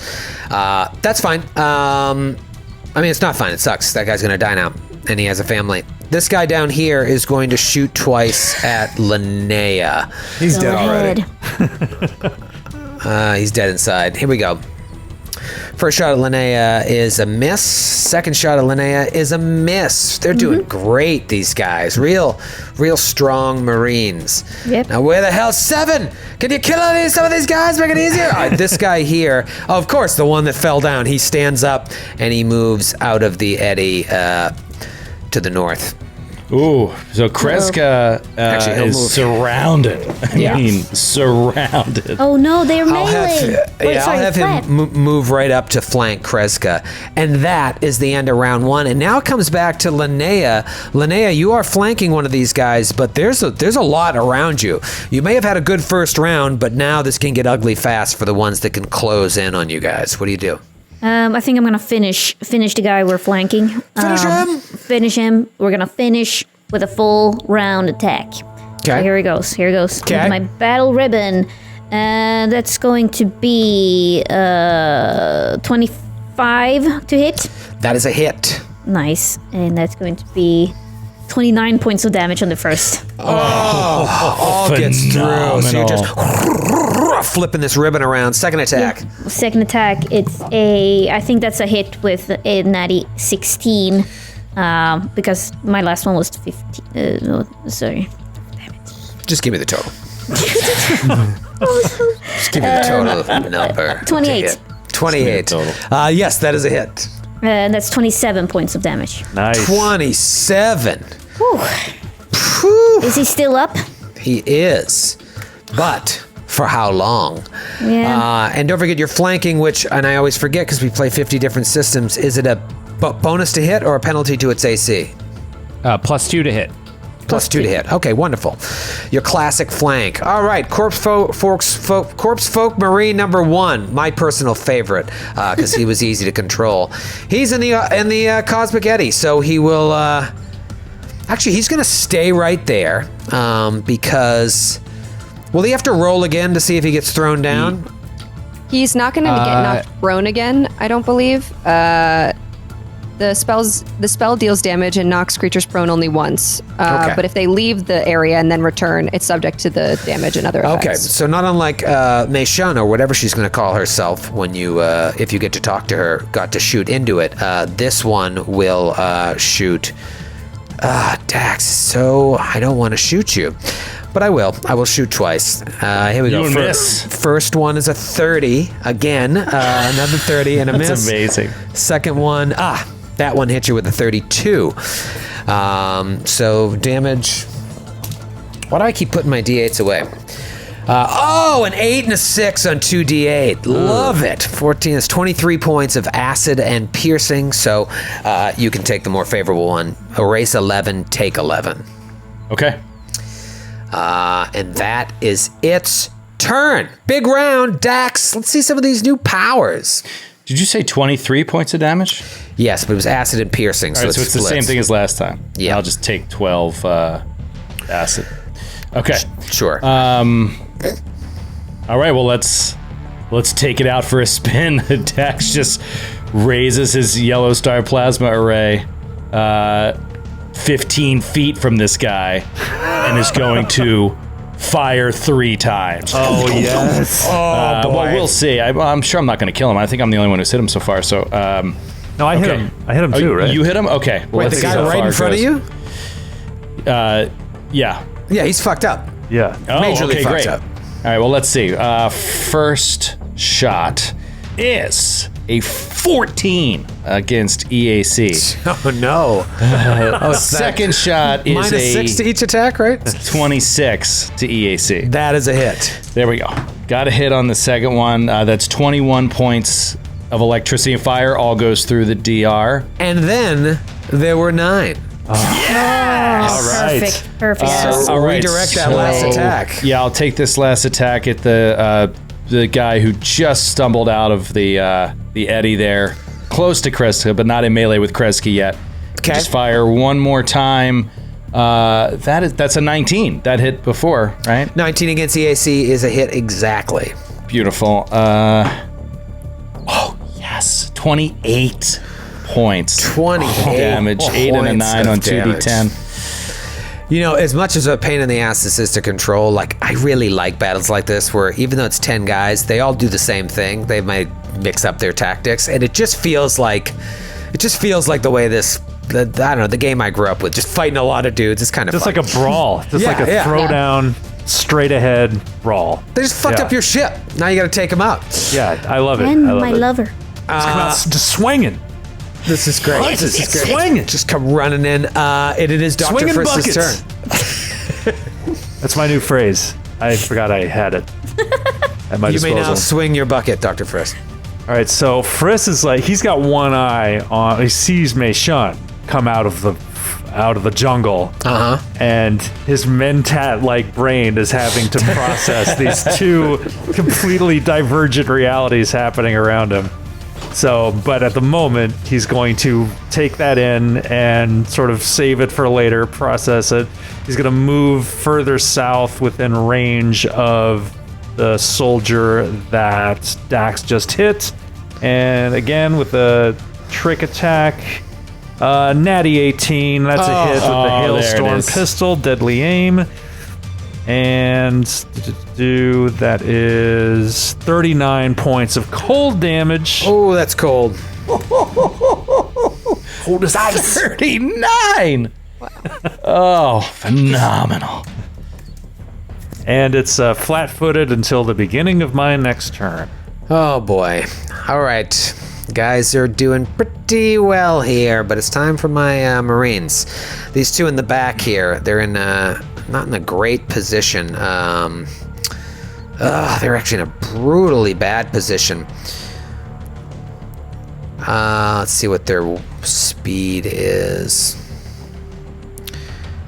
Okay. Oh, God. They're slow. They're like lumbering slow dudes. All right. This one in the back will fire twice at Frisk. They got a range of 90 feet, I think. Yeah, that's 80 feet. So let's see what this sweet little acid dart rifle can do. 2 shots. First one. Ooh, I don't think so. 24 to hit. That is a miss. Nice, Doctor. Then second one misses as well. Oh, God. I only roll well against Joe. And then this one in the back here, it's going to be close, but I think he's got a clear shot. Yeah, he's got 80 feet away from Frisk as well. It would have... Dax might have a little cover there. So first attack against Frisk. Okay, that one is going to hit with a 34. 33. And then the second one is a miss. So one of these got through. And you're going to take 19 points of acid and piercing damage. Okay, half that is acid. Yes, half. Okay, I have energy resistance of 5 to acid, so I'll take 5 points off of that. Thank you. Well, aren't you special? All right, it is the one here that is being flanked by Linnea and Kreska.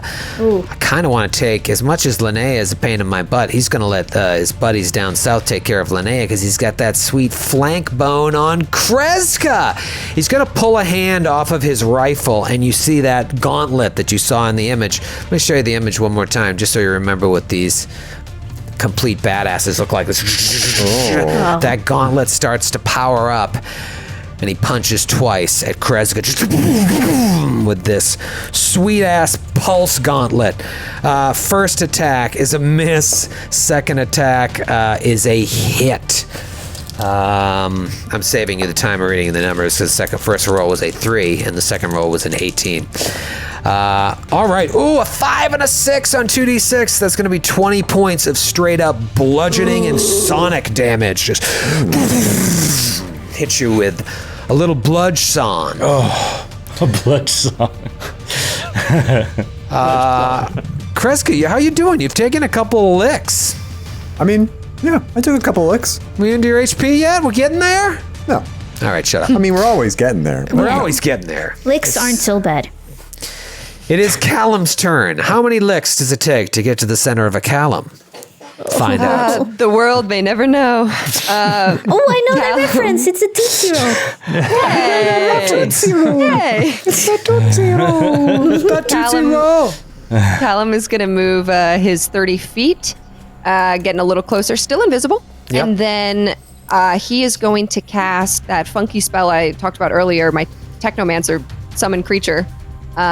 And suddenly, from beside him, you see appear from an alternate reality Protean, which is like a dragon-like creature with multiple arms. Yeah. It's tiny. It's a tiny creature. It's a first level spell. But this Protean is going to fly 60 feet distance. I don't have a token for it, but it's going to go to this guy. This guy. Down by Kreska, not the one. Actually, no, it'll go to the one not flanking her. Yeah, that's the one Dax just hit. Yeah. Yeah, hopefully. Well, let's see. Maybe this could take it out. So it is going to fly to nice. him There we go. and bite this Eoxian dude. Okay. I bet see. you miss. I bet it. 19. Against CAC? It's a melee bite. I don't know what it's Yeah, against. that's against That's CAC. cack. And it's flat-footed. It is flat-footed. You need a 20 to hit it, unfortunately. Are you kidding me? Bummer. Now I'm mad. All right, having so a there's good a time. small dragon floating next to this man that tried to bite him. Yeah, let me make him a little smaller. There you go. But he didn't see that Oh, coming. yeah. There he is. It's Mushu from Mulan. All right, so Callum calls up Protean, and it goes for the bite and misses the Marine. It is Kreska's turn, who we've already established is down into her hit points. 2 can play at the flank bone game, though, so Kreska is going to take a swipe at the... Actually, you know what? She'll swing twice and try to hit... She'll swing twice, first at the one that's menacing her and Linnea, and hopefully we'll be able to turn around and pivot to the guy behind her. Okay. But we'll see what happens. All right, take that bone to start. Take that bone, and then I'll take the penalty for the double strike. That's a natural 7. Oh, So that is don't gonna worry, be- don't bother yourself doing the math. Just go ahead with your second attack. A 19 doesn't hit? Against Yeah, I CAC? see. Yeah. No, it does not. All right, Needed second 20. attack. It's time in our life we can never get back. Okay. That is a natural 8. Oh, so wait, would that be a That's a 21? 20. What is it total? 21, right? 20. 20 against CAC? Yeah. Still a miss. Oh, okay, it's not flat-footed. Okay. Did you add your bone? For the flanking? Yeah. Yeah. You had your flank bone and still no hit? I had the flank Dude, bone. should have gotten a hit with that bone. Well, I had to take the -4 and do 2 attacks. I don't want to be dramatic, but all of you in this moment feel as if your captain is about to die. And it is Meishan 2.0's turn. Meishan, 2.0. for flavor's sake, reaches down into the dirt around her and picks up a spent battery that was probably dropped out of one of these Eoxians' blasters as they were shooting at the Sarissa. Makes it glow, and it floats in midair in her hand, and with a flick of her wrist, it flies at an intersection between the two Eoxian commandos south and explodes in a torrent of fire. We're going to need a reflex save from both of them. All right. Amazing. Awesome. That's very cool. I know that 12 spell. and a 24. They both fail, so they will take the full brunt of 37 points of damage. Whoa! 37 points of fire damage. Damn. Callum and Nice. Linnea, you've never really seen this person before, only in the back to tank, so you may want to consider firing at her next round. No. Do you want to Even move at though- all? 2.0. 2.0. Gotta stop it. In order to be within range, to give an idea, especially for a listening audience, the furthest away commandos are about 120, 110 feet away from this, whatever form of Meishan you see. So she's going to move 20 feet towards them to be within range of her long arm. I do not have control over her, though, so Troy. Oh, Please. I will be with you shortly. Excellent. Just controlling 15 guys. Yep. I got it. Thank you, David. One in the back here behind the Cosmic Eddy, double move to try and get up into the action here. He tags his friend. 5, 10, 15. His friend is just, he is going to fire twice at Kreska. Nice clean shot. First attack, miss. Second attack, miss. Gross. Damn. All right. You don't care, Callum. No. Damn. she Callum's, said. Callum's still Damn. invisible, watching from a distance, and he's like, "These guys kind of suck. Yeah. Keep missing." These are their special forces? This guy, well, you guys are superheroes now, too. This guy is going to punch the Protean twice and hopefully kill it. First attack. Oh, God. I think he'll just need one punch. I think I missed. What's its AC? I'm not telling you. Which one? K? It's, K or, 16 against CAC. Yeah, that hits. But what is the Oh. damage? It's sonic and bludgeoning. Damn it! Thought you were gonna use acid, which is why I picked this creature. But never mind. I guess acid's in the gun. Boxcars. So that's going to be 21 points of damage. Oh yeah, you bury that thing 6 feet deep. No. Drive it literally- into the earth. Punch it and it explodes in like a poop. It goes back to its other plane. It doesn't die. And Callum just goes, damn it. That was cool. Look at that dragon. Yeah, you still used up his attack action, which is great. Yeah, and so Protein what he's going to drag. do is move right up next to Meishan with the remainder of his action. And that was number 3. Skid, you remember doing these kind of battles for Rise of the Rune Lords? Oh, sure. 25 goblins, each with their own initiative. Right. I used to just do everybody on the same initiative, and that presented its own challenges. But all right, Just anyways, sit there and pray that one of the players is going to use a fireball Right. in a Like, closed can space. somebody Just use an wipe out AoE? half of them. I wish I could. this one will come up here and flank Linnea. So now it goes Marine, Kreska, Marine, Linnea, Marine. Come up and flank and go to punch you with its sweet pulse gauntlet. 29 to hit. Yep. You got it. Oh, beautiful. Pulse gauntlet. That's going to be 15 points of bludge and son. Bludge and son. Okay, so that was number 10. All right, they're doing all right. They're holding their own. I got one more guy, and then it's going to be Linnea's turn. Could number 7 please raise your hand? Number 7, are you out there? Where are you? Oh, there he is. He will go to punch Kreska twice with that sweet flank bone, of course. First attack. Oh, I think I got you, Kreska. That is going to be 30. Yeah, I got 30. Okay. So the first one hits for, almost boxcars, 11 on 2d6, 20 points of bludgeon sawn. And then the second one with that flank bow. It's going to be close, Kreska. 27? Miss. Miss with the second one. Well, it doesn't matter because you are into your hit points.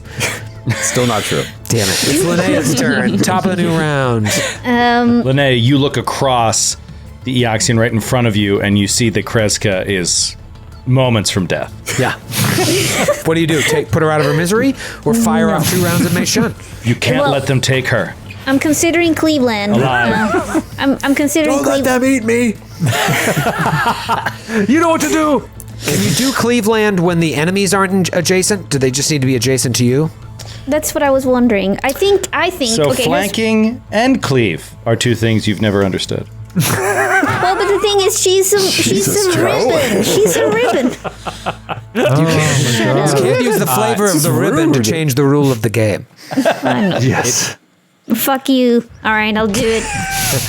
I'm pretty sure, David, correct me if I'm wrong, that the enemies would have to be adjacent with each other like that.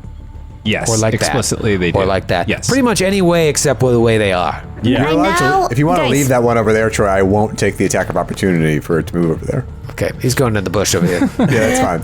I got In Ellie's defense, I just want to say I get where you're coming from with this battle ribbon thing. If you picture like a spinning like a around. baton swirler, you know what I mean? And Like, it's 10 feet. And remember, it's 10 feet. I nearly slapped Grant and Skid while I tried to show how it was used. Anyway. You should write to the designers and say, you should have made the battle ribbon so it had the special property, cleave while enemies are not adjacent. Yeah. Anyway. You should have done that. I'll finish the You've guy. had ample time. We took 6 months off from this show. That could have been done. Printed. Yep. Well, They release a book a month with new rules. But then I would have to explain to them that I don't understand what adjacency or flank means. They would rip up your letter the second it came in. I'm from Sweden. it's so funny. It's like in the interview, this guy has like a suspicion, and it's just like, I want to ask you something. What do you think adjacent means? Oh, man. And it just sits back. We should say Ellie's face. She went wide-eyed, like, "Oh my God, he caught me." We've got the rule ready to go to printers here. We're going to add that special property to one quick ribbon, but just define adjacent. Yeah. What if it's on the citizenship test? Yeah, I mean, it came up a bunch when I played Settlers of Catan, and my younger brother-in-law is like, "No, you have to stand adjacent," and I'm like, "Got it." With no idea what it means. It's not enough to just learn our words. You have to learn their meaning. She says it really well. She says it amazingly well. Yeah, right. Yeah, I was actually not able to say it when I moved here, but there you now I go. can say it. It's like I can also say Massachusetts now. That's incredible. Anyway, I'm gonna getting take there. my It's fucking getting there. full action against the guy in the middle. Okay. All right, 60 hours later. Here we Yep. go. 26 against first attack. Hit. Hit for a total of, I mean, he must be dead now. 20 points of damage. Still up, but I'll tell you what. If you get rid of him, it's going to help the flank bone sitch. Yep. And all right, so next attack comes up here. It's going to be Why it's always funny. 28. 28 is a hit. 28 points of damage. And that is enough. He had 25 hit points left. He is Beautiful. now nobody's flanking any bones. No flank bones. And Troy, how does it feel to lose that flank bone so quickly? You hate to lose a flank bone on a Friday night when you're out with your friends. The good old days. Oh, flank bones everywhere. Fozzie, I could see. I can see. All right, Linnea, that is your turn, and now it's number one's turn. And he's the only one left in the Cosmic Eddy, but he's kind of protected by it. He feels good about it. He's going to go ahead and throw a grenade right at the intersection between Dax and Dr. Friss. Let's see if this will blind either of them. And the natty 18, get ready. That I think we ruled that a grenade is a small unattended item, no Fair more enough. than light bulk, and He it will was just step hover, out of spin the in the air, Cosmic and blow up Eddy. into space. goes to throw it, it just flops. Back from whence you came. Good point. I can see it so clearly. He's trying to not look at it, but also trying to find it. He felt so safe in that cosmic eddy until the grenade blew up in his face. He's going to step outside of the eddy, and he is going to throw that grenade. So I will need a pretty easy fort save from Dr. Friss and Dax. Fail, and you're blind. Oh, no. You're blind. Got it, 23. Natty 17. Gross. 23 also. Okay. All right. So you're not blind. I stand by my decision because that would have been cool. It is Dax's turn, also known to his friends as Dax the Unblind. He then, this is actually interesting. He wanted to shoot at the guy who just threw the grenades, but then he sees Meishan getting harried over there and recognizes, like, now that she's come into the battlefield, he sees 2.0 and he's just like, what? And he sees one of these things close on her and immediately gets protective instincts fire off, and he just wants to shoot at that guy. So he's going to do an onslaught. So here we go. First attack is a 20 against EAC. 20 against EAC is a hit. And which one are you attacking again? Sorry? The one that's in melee with Meishan 2.0. Ah, yes, and he's flat-footed, so even easier to hit. Even easier. All right, then that is 19 points of damage, all electricity and fire. That is a 17 against EAC, so that hits exactly, right? Because of flat-footed, yes. Yeah. Trick attack. Yeah, I mean, this onslaught's really incredible right now. Without deadly aim, I didn't put that on, but, I can roll. I mean, yeah, that's pretty awesome. 23 points of damage. He had 22 hit points left. Yes. Let's go. Oh, nicely done. Nice. Keeping my roll because I'll pivot to the guy who threw the grenade, and I rolled a natural 20. So last attack, natural Twanzoni. All right. Does it have a critical effect that would affect an undead? Yeah, it sure Burning, does. right? Burn. Fire? Yeah. How about a little fire, Scarecrow? Fire, Scarecrow. A little fire. Okay, so, oh, God, yes, I got a 10 on that one. 2 10s. So that's... This guy 50 exactly points of damage. 50 points of damage on that guy, and then he takes burn on his turn. On his turn, yeah, he will take burn. Burn on his turn. All right, good round from Dax. Another one bites the dust. Dr. Friss, you are up. Friss is... Yeah, he wants to protect the captain, who is still in trouble at this point. He's in melee, and so he is right within range, so he is going to get off another hailstorm shot against flat-footed AC. It's a... well, let me see. This is deadly. That is a 17 to hit. Against EAC? EAC? And it's flat-footed because of your auto trick attack? Yes. That hits flat-footed exactly. Which is good because, as we all know, Kreska is down into her hit points. Oh, that's very nice. Okay. I feel like you 30, all... Go ahead.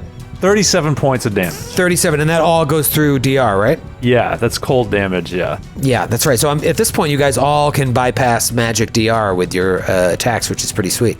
Do you have a second attack, or was the trick attack? That was it. That was it, okay. All right, good rounds by everybody. You're really fighting back, but don't ignore the fact that they're hitting you as well, and who knows how much time you're going to have to heal. It is a couple of the Marines' turn, number 2 and number 5. Oh, the Backstreet Boys back here.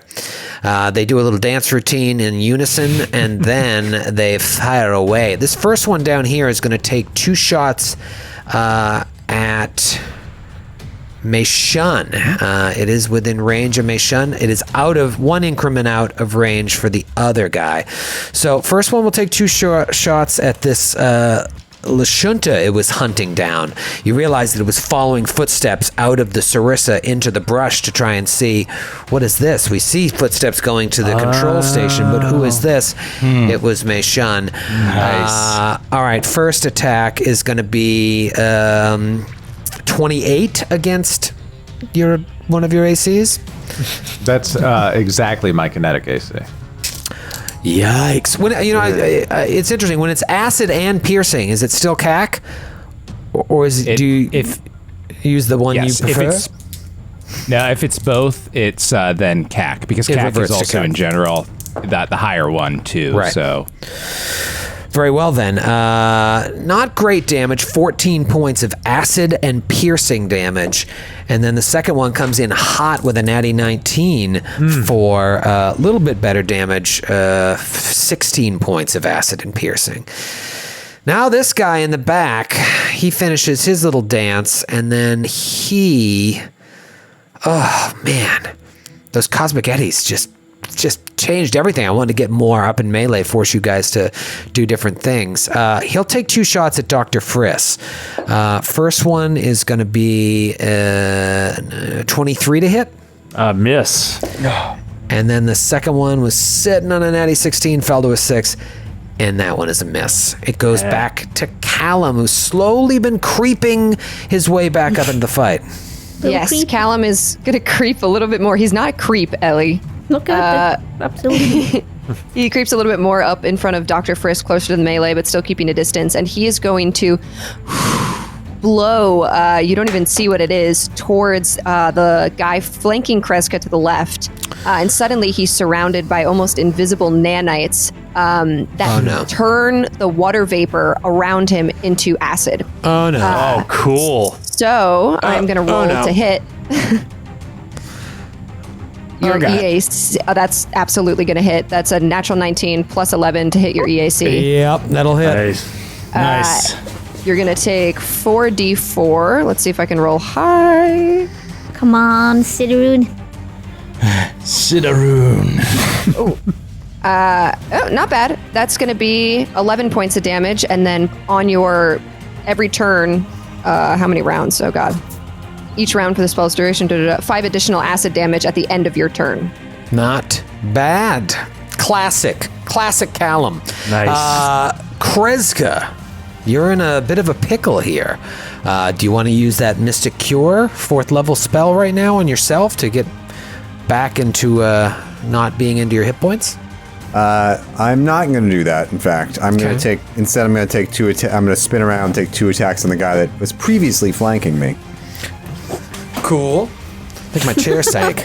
You all right here? It did. Cool. Have I been little the whole show? This is not command. All right. Game Master's 25 to hit. That's a hit. All right, that is 26 points of damage. Magical. I'm not even paying attention. Who did you hit? The guy that was right next to you?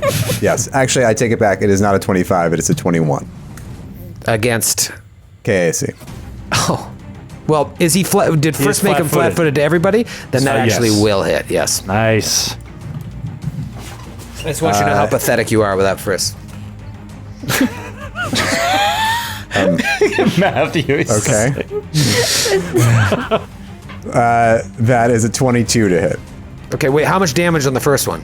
26 points of damage. Okay, and then the 22 is the first one that would have hit without anyone's help. So it does hit, is what you're saying. Yes.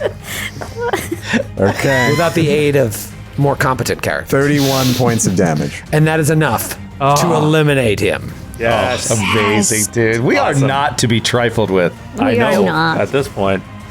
All right, looks like 6 left, 4 down, but they've all taken little licks. Although I don't know about these guys in the back. Meishan gave them a beating. Speaking of which, it is the artist formerly known as Meishan's turn. Ooh. Have we seen any of these creatures take multiple shots or multiple attacks against us? Yes, they've pretty much, anyone that's fired a rifle has fired twice. All right, then Meishan is going to move forward 15 feet, and then you're going to see a translucent energy leave her fingers, and if you were to gaze through it, you would see time dilating. The leaves breezing in the background would be moving at a slower rate. Oh no! They have will saves. Meishan would know this, right? If they have will saves, are they immune to will? Are they immune to effects that require will saves? No, it's fortitude. It's not mind affecting. Fortitude. No, it's not mind affecting. Okay, so it's just will save. So you basically see the slow spell come out of Meishan, and it targets these two Eoxians at the back. It would have been able to Backstreet Boys? Yes, the Backstreet Boys. It would have been able to target the one that threw the grenades, but he... Oh, no, two of which it can be 30 feet apart. So he's going to get these two, basically. All right. So give me a will save, please. Okay, I'm just trying to see if I can be immune to what you're trying to do, but I don't think I am. All right, so you get your will save. I'll give it to you. All right, first one, 22. Pass. Second one, 12. Nice. The one that failed is now is now staggered and can only take a single move action or standard action, and no full actions. Amazing. Beautiful. Amazing. Huge. What powers does this creature wield? She's out there bebopping and scatting while Kreska's missing everything in sight without Friss's help. Looks like the new captain has arrived. I didn't want to say it. It's not my place to say it. But I Field agree. promotion. Field promotion. All right, this one here is actually going to fire twice at Kreska. Speaking of which, I'm going to just keep firing at you until you tell me you're in your hit points. I'm in my hit points. All right, 17 miss, and then this one might be a humdinger. 28. That hits exactly. There you go. Here it There you is. go, Cap. This is the kill shot right here. Ooh, nice roll, Valley. 20 points of acid and piercing. Okay. All right. I'm just waiting for you to tell me, but I guess I'll just have to fire. I can tell you, but it wouldn't be true. That's right. Well, no, I want you to be true. It's the one behind him's turn, and he will take 2 shots at Kreska as well. First one, you said 28 was a hit. Was it close? What's your AC? 28 is my KAC. Okay. I'm just trying to think what my lowest roll is, so I don't have to sit here and do all this math. Okay, so that's another 28. So first one misses, second one hits with, another 20 points of acid pierce. Man. I am now in my hit points. You did it, Troy. You did it. Looks like we made it. All right. Boom. So now, this one standing next to Linnea is just going to get a little fisty. Come and here on. comes the pulse Sonic gauntlet. boom. Sonic boom. Sonic boom. 22 to hit? Not good. Miss. Not great. I'm due for a fucking 20 because there's some cool crit specials. Here we go. You're also due for a 1. I am. That was neither. It was a 9, which is the saddest of all numbers. It's a new round and it's Linnea's turn. Linnea, this guy biffed on you twice. What are you going to do? She is going to take the attack of opportunity and rise to the sky with her jetpack.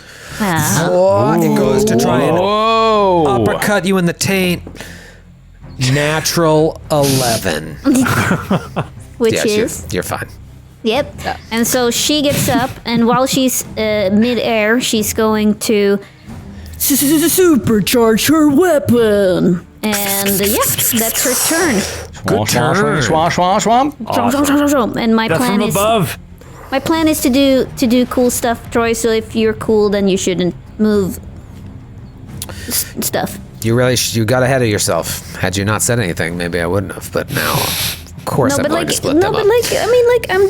You're due for 20. I'm due for something nice. So You did this to yourself. It is the guy who's on fire's turn. Please roll out that flaming damage. Here it comes. Oh, that's a good start. 5 points of fire damage. 5 points of fire damage. Let me see how many of these grenades this son of a bitch has on his person. I'm gonna blind one of you yet. I'm gonna blind one of you. He does have one more. All right, he's gonna do it again. He's gonna try and... You're standing right there. All right. Give me a fortitude save. DC 15. Please roll a natural 1. Somebody go blind. Dax, you're due. Hattie 18. I gave it to you, Troy. Natural 4 for a 14. Oh, there it is. Nope. What? Oh, out of a range increment. You didn't listen to me earlier. Because that's, wait, no, I believe, I'll move up. how far is that intersection? How far is it? Yeah. I'll move up to get within range. Oh. I only So took now one it's attack. 20 so feet. There you go. You're blind for. Wait, does that hit you're blind. Callum as well? Even though Callum's invisible, but is he in range? Oh, you are. Give me Yeah. a fortitude save, DC 15. What's your fortitude bonus? +2? No, that's my initiative. I rolled a 12 and my +6. I'm good. Oh, I wish it was +2. Meanwhile, Dax is blind for 3 rounds. Oh no! The guy that can fire 3 times in a row is now blind for sucks. 3 rounds. And it is Dax's turn. Dax fires at Thing himself. blows him up, but he's a soldier. He knows he has to keep moving. So he is going to drop his gun. A tendril from the forest comes out, grabs it, and pulls it in. He's going to You just hear spits the battery out. He is going to swift action. Is it swift or free? I think it's swift. Swift action, make his ultra thin longsword appear from his glove of storing. Oh, yes. Oh, that's cool. This blade comes out, and despite the fact that there's enough haziness from that he can't see, he's then going to use a move action to use his sorry, I can never remember the names of these things, and I can never find them when I actually need them. Whatever, I don't remember the name of adaptive fighting, I think it is. Yeah, there it is. It's going to use adaptive fighting and turn and gain the benefits of blind fight. So it's just like, Cool. boom, and he gains the nice. benefits of the feat blind fight for 1 minute. That's great. So you'll get to re-roll misses on concealment. Yep, and then he'll move up into melee with this guy. Okay. Very The guy who threw the grenade at them and who's currently burning. Sorry. ominously close to the jungle. You at the end of your turn, you needed to roll a reflex save on the burning. So go ahead and roll a reflex save. It's DC 15. Oh, it's a free reflex save? Yeah. Yep. I made Free it. flex save. All right, so you're no longer. thank you, Matthew. You're no longer burning. Ooh, thank you, Matt. Ooh, thank you, Matthew. Free flex. All right, so he's no longer burning, but the damage is done. It is Dr. Friss's turn. Dr. Friss, very close to going blind, but you are not. All right, Frisk takes his injector pistol in his offhand, makes a few quick adjustments to the formula inside the syringe, and boom, fires it at Dax, Oh, what? giving him blind sense for 60 minutes. Oh, you gotta be kidding me. Amazing. Now, how does it work? Is it an auto hit when you're shooting your ally? Yeah, because I'm synced with my crew, so it's it's like That- with my Wow. micro lab. That's really cool. That In is fact, awesome, dude. that's Yeah. worth a bottle cap. Yes. First cap of book 6, and the only. Yeah, first and last. Yes, First I and won't be doing many of those. Hey, you know what that means? Last cap of the campaign. Wow. Big night. It's a big Wow. night. Wow, I feel like I should have prepared a speech. It is a couple of the Marines' turn, number 2 and number 5. Oh, the Backstreet Boys. I'm glad that they're together. What are the odds 2 and 5 would be hanging out? But I think they got a little thing. All right, the one that is staggered just pees his pants and does nothing. No, he will take one shot at Meishan, because that's all he can do. A standard, and he rolled a natural 2. The one back here will take 2 shots at. Well, you know what? Let's start with one shot at Kreska. Ooh, I think I got you. 30. Got you with the first attack for 17 points of acid and piercing, and then the second one is coming at Meishan and misses Meishan. Okay, it's just funny to have her name in my mouth again. And it's Callum's turn. Callum, what are you gonna do? Okay. Callum is going to head toward the Backstreet Boys. He's going to move past the dude that Dax is fighting on the edge of that eddy, and I will take that attack of opportunity if he has I'm gonna crit you, and I hope that I do. Come on. Aren't you still invisibility? You're still invisible. Oh, never mind. Yeah. I'm still greater invisible. All right. How many rounds is that? 100? It hasn't been that many rounds. It's only been like 2 rounds this whole combat. It's crazy. Round 5. But as he's rounding that corner, wanted style, he's fucking curving the bullet, and he's making a force disc that's going to fly, taking that orbit of the eddy and right into that first dude, number 2, Backstreet Boy. Sydney, I like the way you described it. That's why you need to watch these eps and not just listen to the podcast, because that is a great way of you just like, fucking, disc is going to come around the orbit of the eddy. It's a boomerang.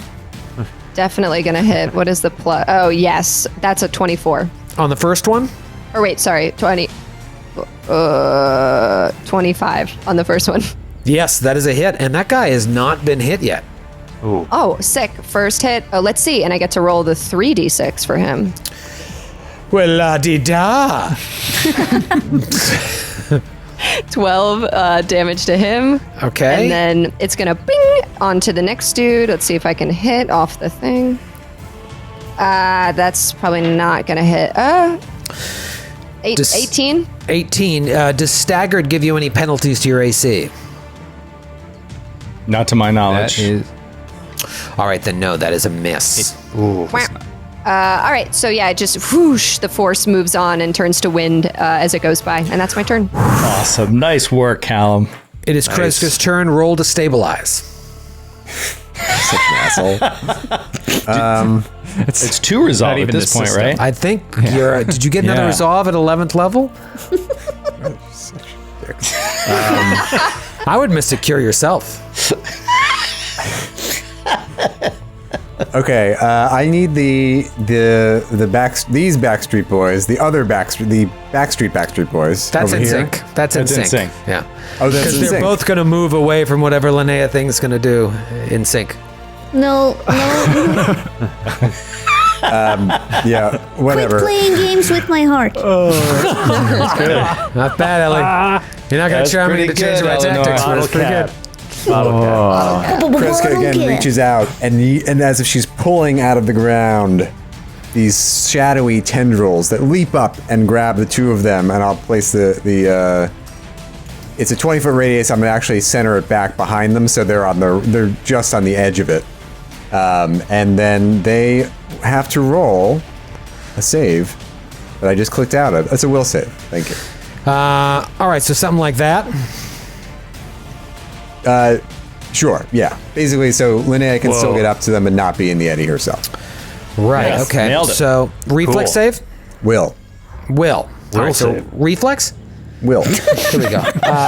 24 and 23. Okay, you both pass. Suck it. So you take half damage, which is going to be What resolves first? You sucking it or me taking the damage? you David? take the damage. Okay. 8 points of bludgeoning damage, Okay. but you do not become entangled. Oh, beautiful. So they can still get away in time for Linnea's cool move. It is Meishan's turn. Oh, yeah, Does that go through their DR? It's magical damage. Oh no, it's not. Is it magical damage? It's created by a magical shadow. But it's bludgeoning damage, right? I It just is want bludgeoning damage. So they both take it's 3 points of damage. It came from a spell. It came from a spell, though. Yeah. So does that mean it's magic? I mean, my claws deal slashing damage, but they are magical. That's because you're a magical man. Vesk. Yeah, I don't know. David, you look it up. It's a little ticky-tack here. I don't think it's going to change the entire campaign, but I am curious for future campaigns. All right, Kreska will Oh, move. please, yes, Kreska would like to move. She always likes to move. I'm sorry, is that offensive to you that I get to take my whole turn? Every single round with move action. It only happens to you, and I think it's because there's always this finality to your standard action where I move on, and then you're like, I'm not done. Yeah, because every standard action you have, Matthew, it's like you narrate this tale of your spell, and then it completes, and it has several steps to it, and then it completes. And it feels like a full turn. Yeah, that's a fascinating story. version of history. I think what actually happens is Troy likes to tell his funny jokes after I make my spell, and then he gets on a roll and he wants to move on. I don't know what you're talking about. Did you hear that, Troy? Matthew said they were funny twice. I know, I did. Funny. Maybe Jizz Rocket would have done more than 3 points of damage to those two guys. They should take 8 points of damage, but only if you want to play by the rules. I'd like David to tell me the rules, because I don't have time to look them up. It is Mei's Yoon's turn. That's how I remember how to spell it. Meishan is going to level her long arm and gaze down the holographic sight, take a deep breath, and take a full attack action, firing twice. First time at the one behind now, Linnea, as her attention is directed towards the two in the tendrils. Fire away. Here it comes. That is going to be a 29 to hit. That is a hit. I'm sorry, -4, so 25 to hit. That is a hit. Okay, that is a is hit. going to be 10 points of damage on the first attack. Okay. Second attack. Sonic and magic for the purposes of reduction of that matter. Okay. 17 on the die, 27 to hit on the second attack. Oh, yeah. That is going to be 13 points of damage on the second attack. Nice. Okay, 2 big pops. I won't ask you if you're going to move because you've taken 2 attacks. It's now my turn. Old 9, 4, and 10. Well, 9, 4 back here. So the first one is going to... Back here, where? Oh, going to fire twice at Linnea. Actually, the first thing you're going to do is roll a will save. Is that what I have to do if I start on my turn? Yeah. It remains there. I guess you have to. We'll see if you remain there through the end of your turn. Yes, so Matthew's attempt to try and lock them in place for you, Linnea, has backfired because now they have to move. So he will move out and then fire straight up at Linnea. 34 to hit. And provoke? From Linnea. She's flying. Please try to keep up. 13 plus 9, 22 points of acid and piercing on Linnea. that pierced the hell out of me. I bet it did. And then the other one will move out of this as well. I don't want to get in that eddy. He's going to be right underneath you. And, no, actually, he doesn't want to move there. He's going to move. No. Yeah, no, he's going to move back here so you can't do what you wanted to do. Oh my god. And then he'll fire once at you. That's amazing, Troy. Oh no. And that's going to be a 30 to hit. Yeah. And that's going to be a hit. 14 points of acid and piercing. But come on. That's cold. That's cold. There's a saying from where I'm from, if you put down the card, you can't move it. And you did put down the card. Like you put down your little pawn. I'm picking my card up and swallowing it. This guy here is going to fire twice at you as well. You seem to be an easy flying target. You're just floating up there where everybody can see it. He yells to his friends, it's much easier to hit the flying one. It's like shooting fish in the sky. I'm so due for this nat 20. No, that's a miss. And then second attack. Okay, I think that's a hit. Yeah, 31. Yeah. There you go. Oh, 20 points of acid and piercing. Are you into your HP, Linnea? No, not even close. All right, well, Wow. it is your turn. Please wow us with what you wanted to do. All right, you have put all the steps into motion. You have set this up perfectly. Yeah, I did. Multiple rounds. Now, what was it? What is it? Well, what I would have done is to place myself so I could have done a cleave, and then I would have made the argument that since it's a single attack, my supercharged weapon would hit them both of them. I think that would make sense. Okay, so what are you actually going to do? It's not because it's another attack roll. I know, on the but other it guy. says that your one attack hits 2 people at the same time. So I'm thinking, why should my overcharge stop at 1? That's how I would rule it. But it doesn't matter now because it's all ruined. And so it's a good she's thing just these tactically brilliant corpse folk Marines knew to split up. yeah. They were Anyway, like, they took one look at that ribbon and they were like, no! They just started fleeing in every direction. It's almost Alright. as if the Marines have like a top-down view of the entire battle and understand the conditions of the battle. That's how their minds work, Matthew. just how They're well-trained just they are. so yeah. Damn, they're good. I just thought it would be cool because I like to play cool. But I guess Eddie- I'm the only one. Did anybody else notice the incredibly amazing and convenient little tunnel that Troy made available between the 2 spells that create difficult terrain? Yeah. I saw him just resize it and move it because I knew it was shenanigans. Shit. It was a 20-foot radius, and no one called me on it when I put it there. So I was just readjusting it to a 20-foot radius now that I've had some time, and I put it where Matthew said to put it in the back. So Cool. that's all I did. All right. You, In that case- you can't beat Grant, Troy. You can In ca- try, but you can't pull it off. I'm gonna if we're being like this, then I'm going to move up to the Backstreet Boys. Since Fly I'm still through the here. Cosmic Eddy. Well, but I'm still up, right? How tall is the Cosmic Eddy? Oh my god! I actually have no idea. 20-foot radius, right? 20 So- foot up. Right? Is it 20 feet up? Yeah, and I'm 30 feet up because I'm jetpacking. Okay, so Fly right over zippity the doo top of dah that. right over there. Yep, I will. And she's gonna blam, and then hit. Question, just for the fun of it. Your plan was to do a cleave with your ribbon? Yeah. So in order to do that, that would have been a full round action, meaning you'd have to be right over their heads, meaning you weren't 30 feet up in your mind when you first flew up. You would have flown up to a height. David, let's quick cut to David's face, smiling because he knows I got her. He knows I got her. Wouldn't that mean you also provoked when you shot at her, though? We'll deal with that in a second.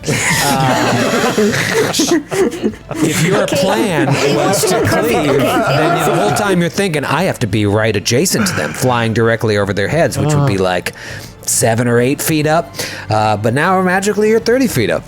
It's really funny how that changed in your brain. I think that's cool how that works. But Yeah. and now, can I please just be with the Backstreet Boys and shoot, take my Sure. turn? You're Or going do to you want fly this? 20 feet up and then over. Do you have the movement?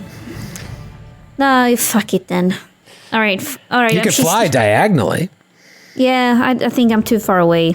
Even with my haste, even if I do So a double close, move. Ellie. So close. I'm above I'm 30 feet above the haste. Sorry, the Backstreet Boys right now. 30 feet well- above Backstreet Boys. Ellie, the other thing too, if you recall, the supercharged weapon you have to use before the end of your next round. Fuck.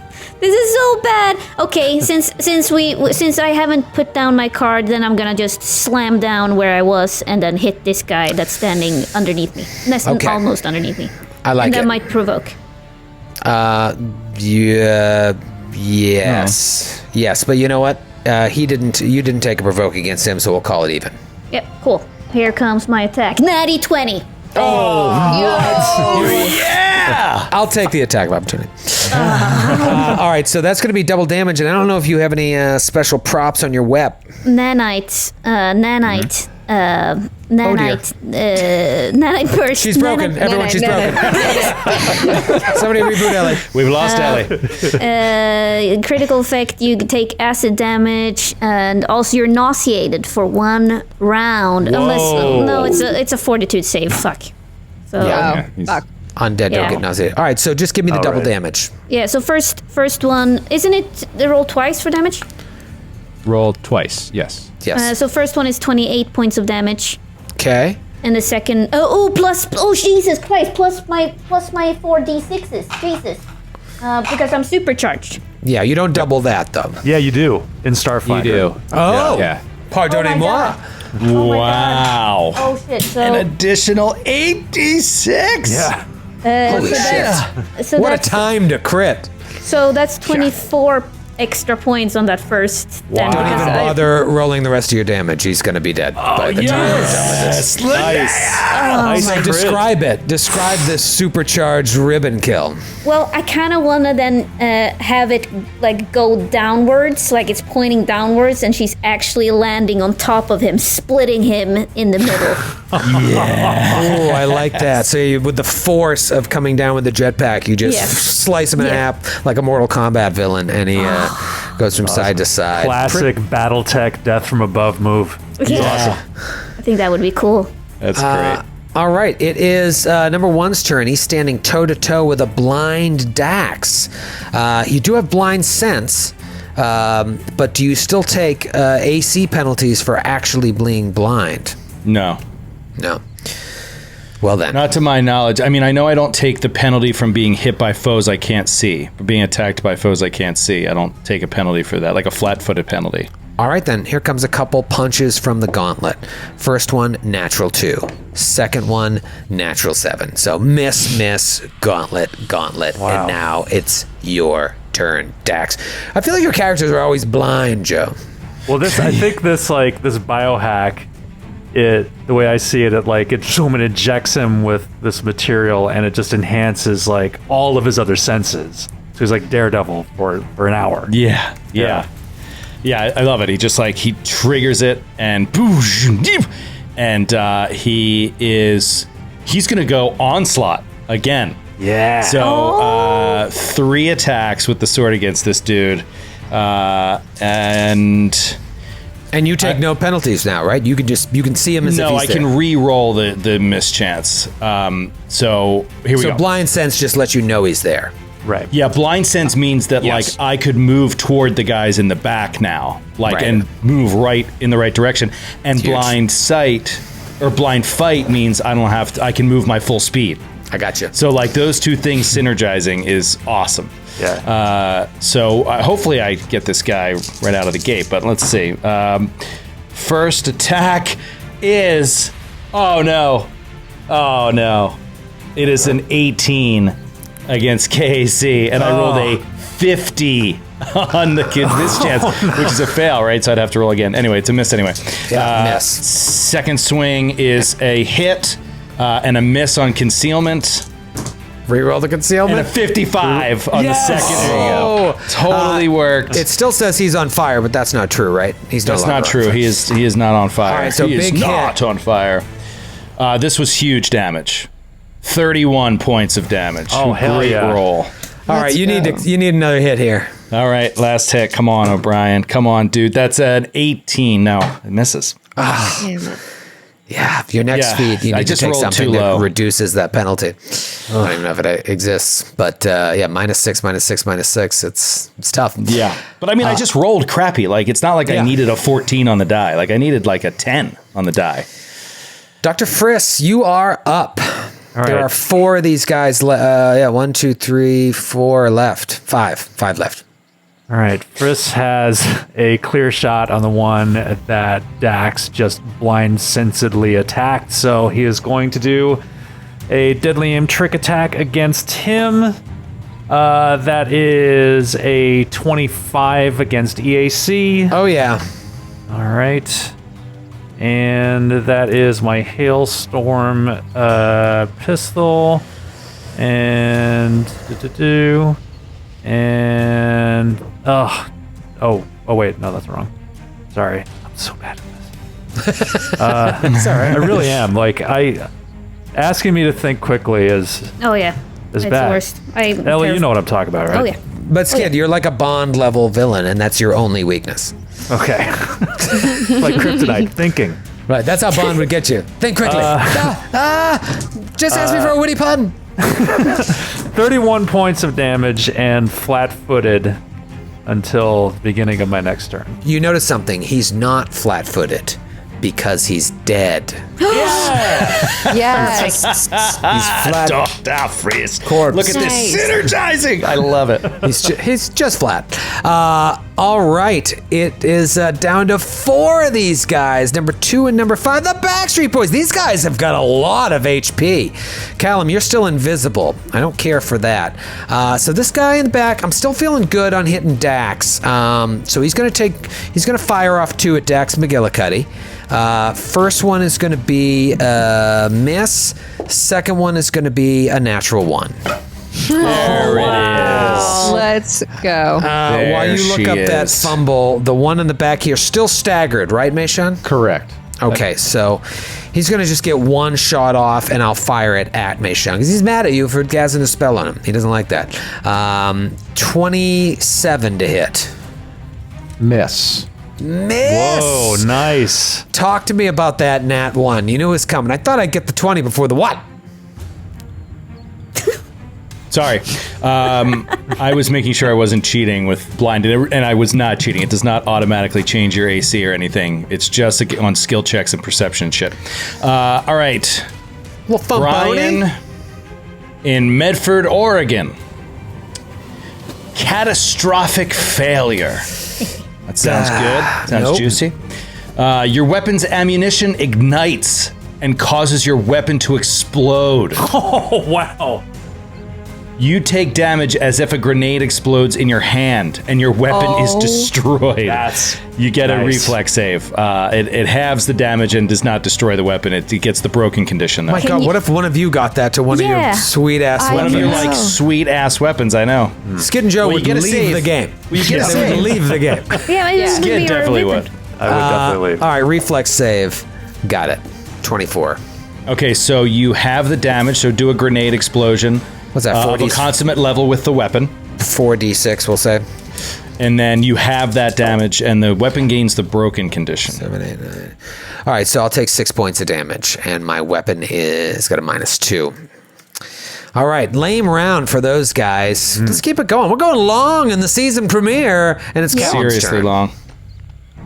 Seriously long. Seriously long. Whose turn is it? Mine? Callum. Oh, it's mine. All right, Kaloom. All right. Kaloom Porom. Callum is going to just move out a little bit further, still keeping the distance, knowing that the invisibility will eventually run out. And he is going to take a page out of Meishan's book, seeing what she had done earlier, and he is going to take one of his old batteries from his guns that he never uses, and in his hands, he is changing the energy of it, and he is going to just roll it straight at the one of the Backstreet Boys. And it is going to explode when it reaches him, and it's going to deal 9d6 fire damage. Whoa! Automatic hit, or do you have to roll to hit? I believe I have to do a range. I don't know. You magically transform a used battery, propelling it in a straight line to a grid intersection within range, at which point it detonates. Yeah, that's what Meishan did earlier. Yeah. All right, so ranged attack against its That'll EAC? hit both of them, Troy. Yeah. Oh, yeah. If it's this intersection, it would hit both of them. Nice, Callum. Beautiful. Oh, that's going to be a 22. 22. All right, so you're just trying to hit an intersection. Yeah. Yep, Yeah, I'm so just hitting the there's- intersection. There's no roll. It's just your roll. Reflex on it. Oh, okay. Oh. All right. Thanks for speaking up. Now, Grant. I didn't know. Were you just like waiting for her to fail? Or something? I was trying not to talk over her and let her speak. So I was Wait, just it doesn't say anything about a reflex save, actually. saving throw. If you look right above, it should say reflex half. Is For it explosive blast? Mm-hmm. Oh, weird. It doesn't on my Hero Lab. Is it Well, the same just- spell, David? It is, yeah. You're Oh. right, Grant. Okay. All right, Sorry, reflex. thank First you. one rolled a 17. Second one rolled a 16. Oh, it's DC 17, so just one. All right, so half damage to the first one, full damage to the second. Yes. Give me that And that's 96. 29 points of damage. Nice. That's beautiful. Ooh, all right, so that guy in the back really took a beating. Good round by Callum, and that greater invisibility, they don't even know who to fire at. It's Kreska's turn. Kreska is going to cast Mystic Cure on herself. There you go. At 3rd level, 5d8 healing.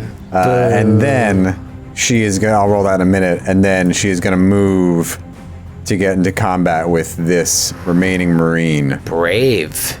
They should call you Kreska the Brave. But Some they of don't. them do. No one calls you that. It's Meishan's turn. Meishan.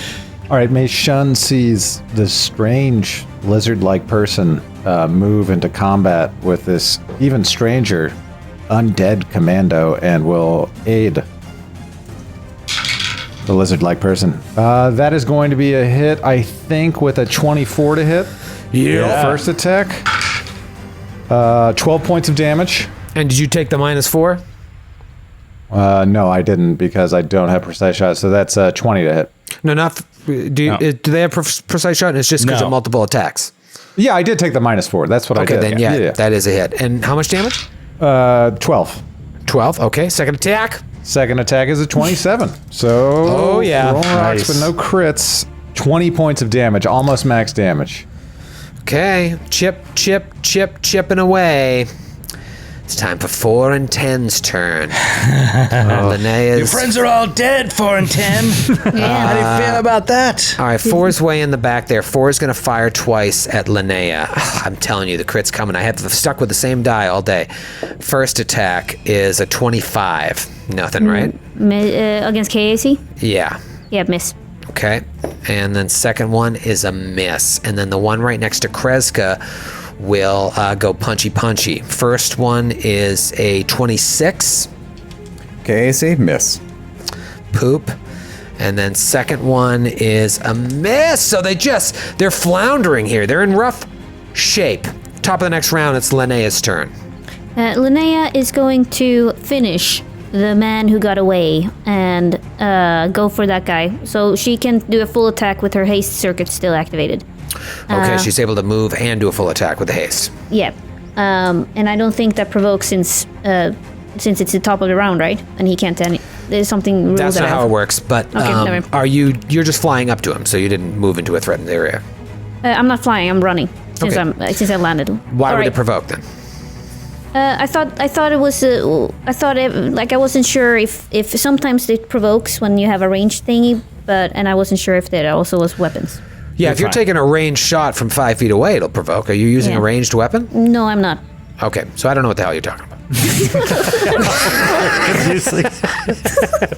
This is already long. Can we not make it longer? Let's go. So sorry. Oh, God. 91. No. Oh, amazing. Hey. I'm having fun. Great. Hold on 1 second, please. Let's see. We have wit. Is it? Your melee. Sorry. What a disaster. I'm really. Oh my gosh. It's fine. I can improvise. Oh boy. Why do I have to be the one that's talking right this second? I sit here silently for 30 straight minutes. Remember, everything you say is a teaching moment, Joe. This is a melee fumble. Yes. Your attack is. Oh, sorry. Billy from Hansville, Washington. Quick reboot. Quick reboot. Your attack was so awful, so spectacularly horrible, so dreadfully miserable that someone somewhere has decided to turn you off and back on again in hopes that you may just be a little less pathetic in the future.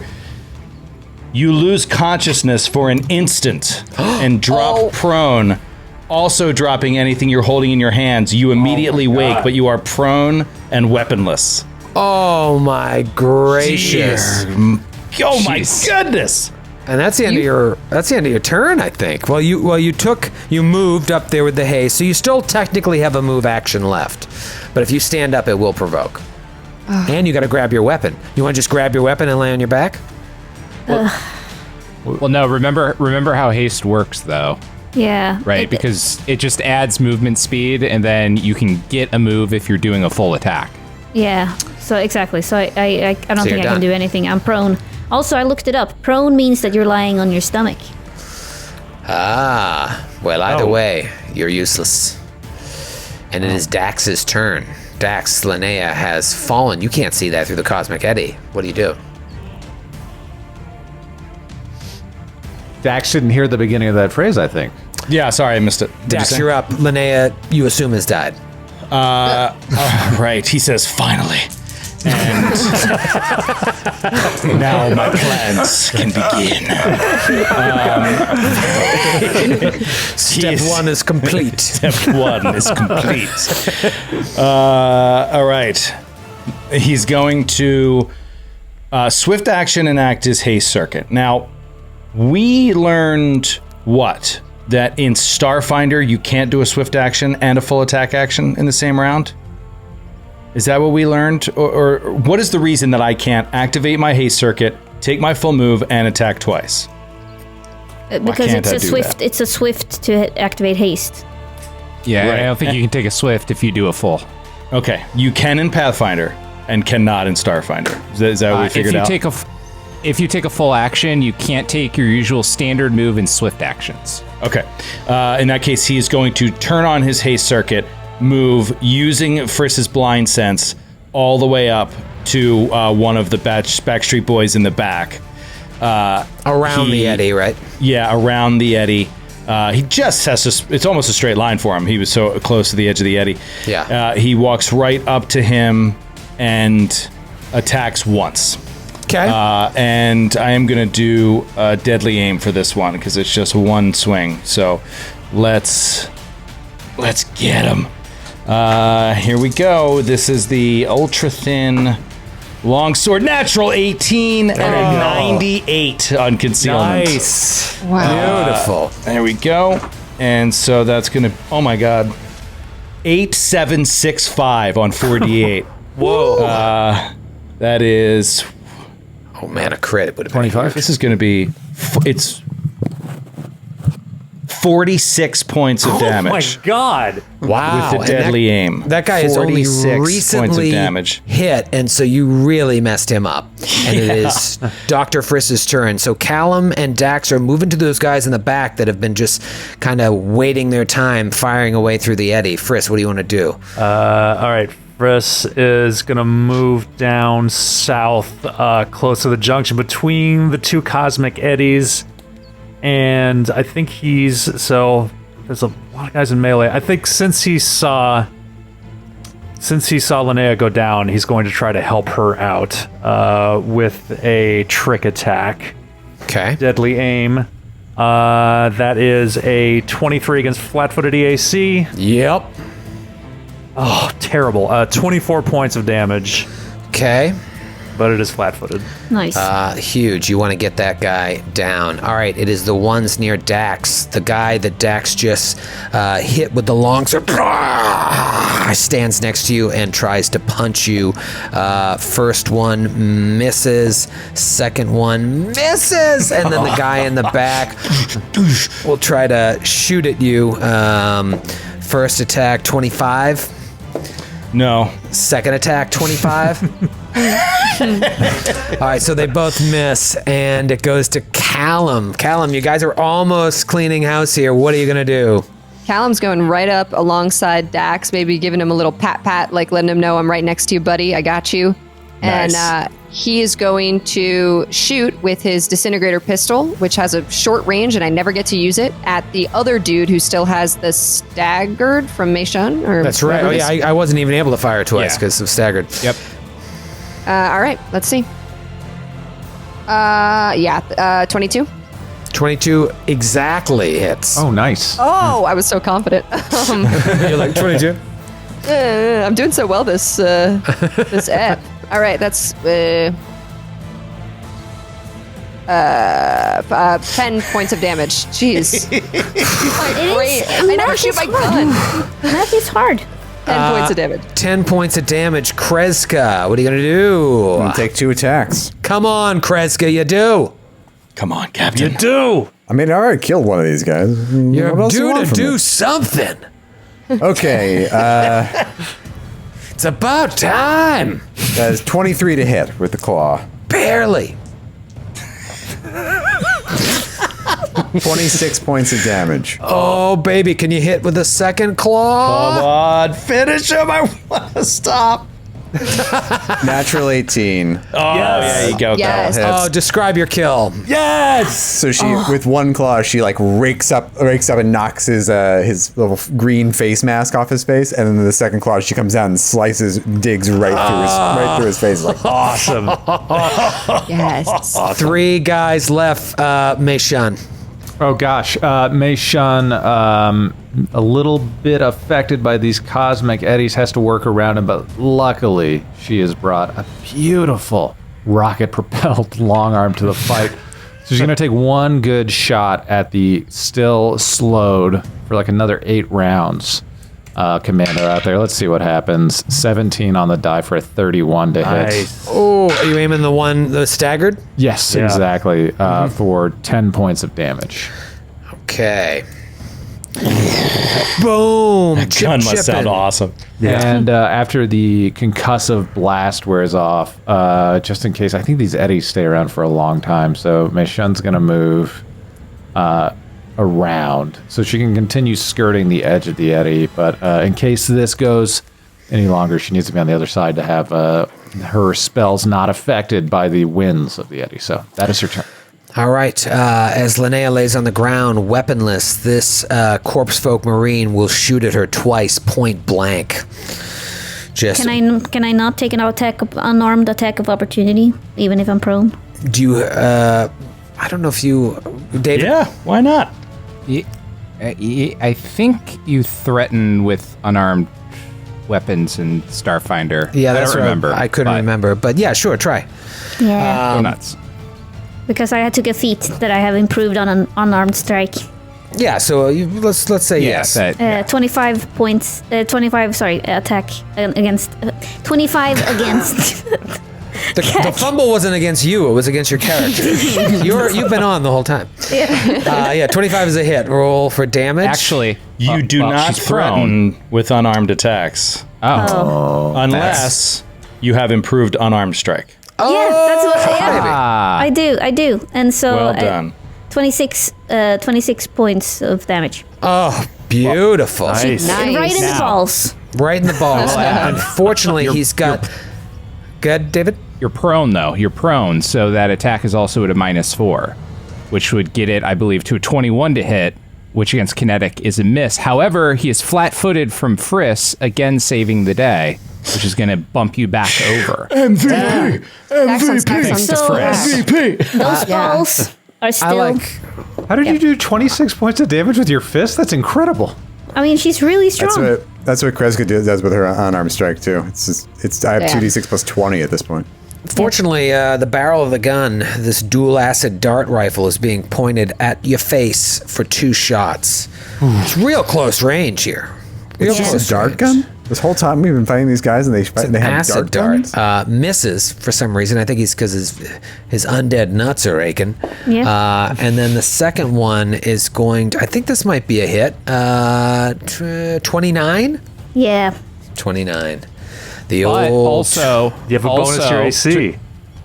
to read prone correctly, and it says nothing about point blank shots. You technically Yes. get a +4 to your AC against Yeah. ranged attacks. So that'd be a I miss. wasn't going to say anything. Wait. No, take it. So that's a miss, right? Yeah. Yeah. So Yeah. I'm not going to complain about it. Remember this Nice. moment. Remember this. I think we all that is could a learn something from the way I handled that. That's a fantastic scene, though. I mean, he's like at point blank, 5 foot away from her, and she's just like from lying on her stomach, just kicks him in the balls, and Yep. then he like loses it. Yes. Wolfman doesn't have nards. It's Linnea's turn. Oh, it's my turn as Yup. well. Oh shit. Well, okay. Another nut punch? I would like to pick up my gun. Pick up my ribbon then. David? And I am assuming. And in terms of provoke rules, like what I know. If you stand up, you'll provoke from his fist. Yeah. All right. So He can't hit he just had a gun in your face and missed twice. You're going to be fine. You want to just take it? See if he hits you? yeah. All right. Natural 20. No, I'm kidding. Actually, He missed. Okay, so she's up with a ribbon then. Okay. Yeah, in Starfinder, it might not provoke, David. I can see. Yeah, I see you're cooking. Yeah, I don't think it actually provokes because the three things are ranged attack, spell, which we knew, and then it's moving out of a threatened space. Yeah. Is the third thing. So yeah, that might not. That doesn't sound like it does. All right, all right, so just fire away there. Do what you want to do. I'm gonna take my standard action and attack. Come on. Ribby ribberoo. That's going to be 31 to hit. 31 is a hit. And that's going. That's the damage is going to be 24 points of damage. Very good. Moving on to Dax. Dax is going to slice this guy to shreds. So he'll do another soldier's onslaught. This time not doing deadly aim and taking a -6 to hit. No longer blinded. Looking it up. Here we go. I know what I need. Miss. Misses. Second attack. Misses off of his armor. Oh, come Third on. attack. Oh, it's cracked. It's cracked.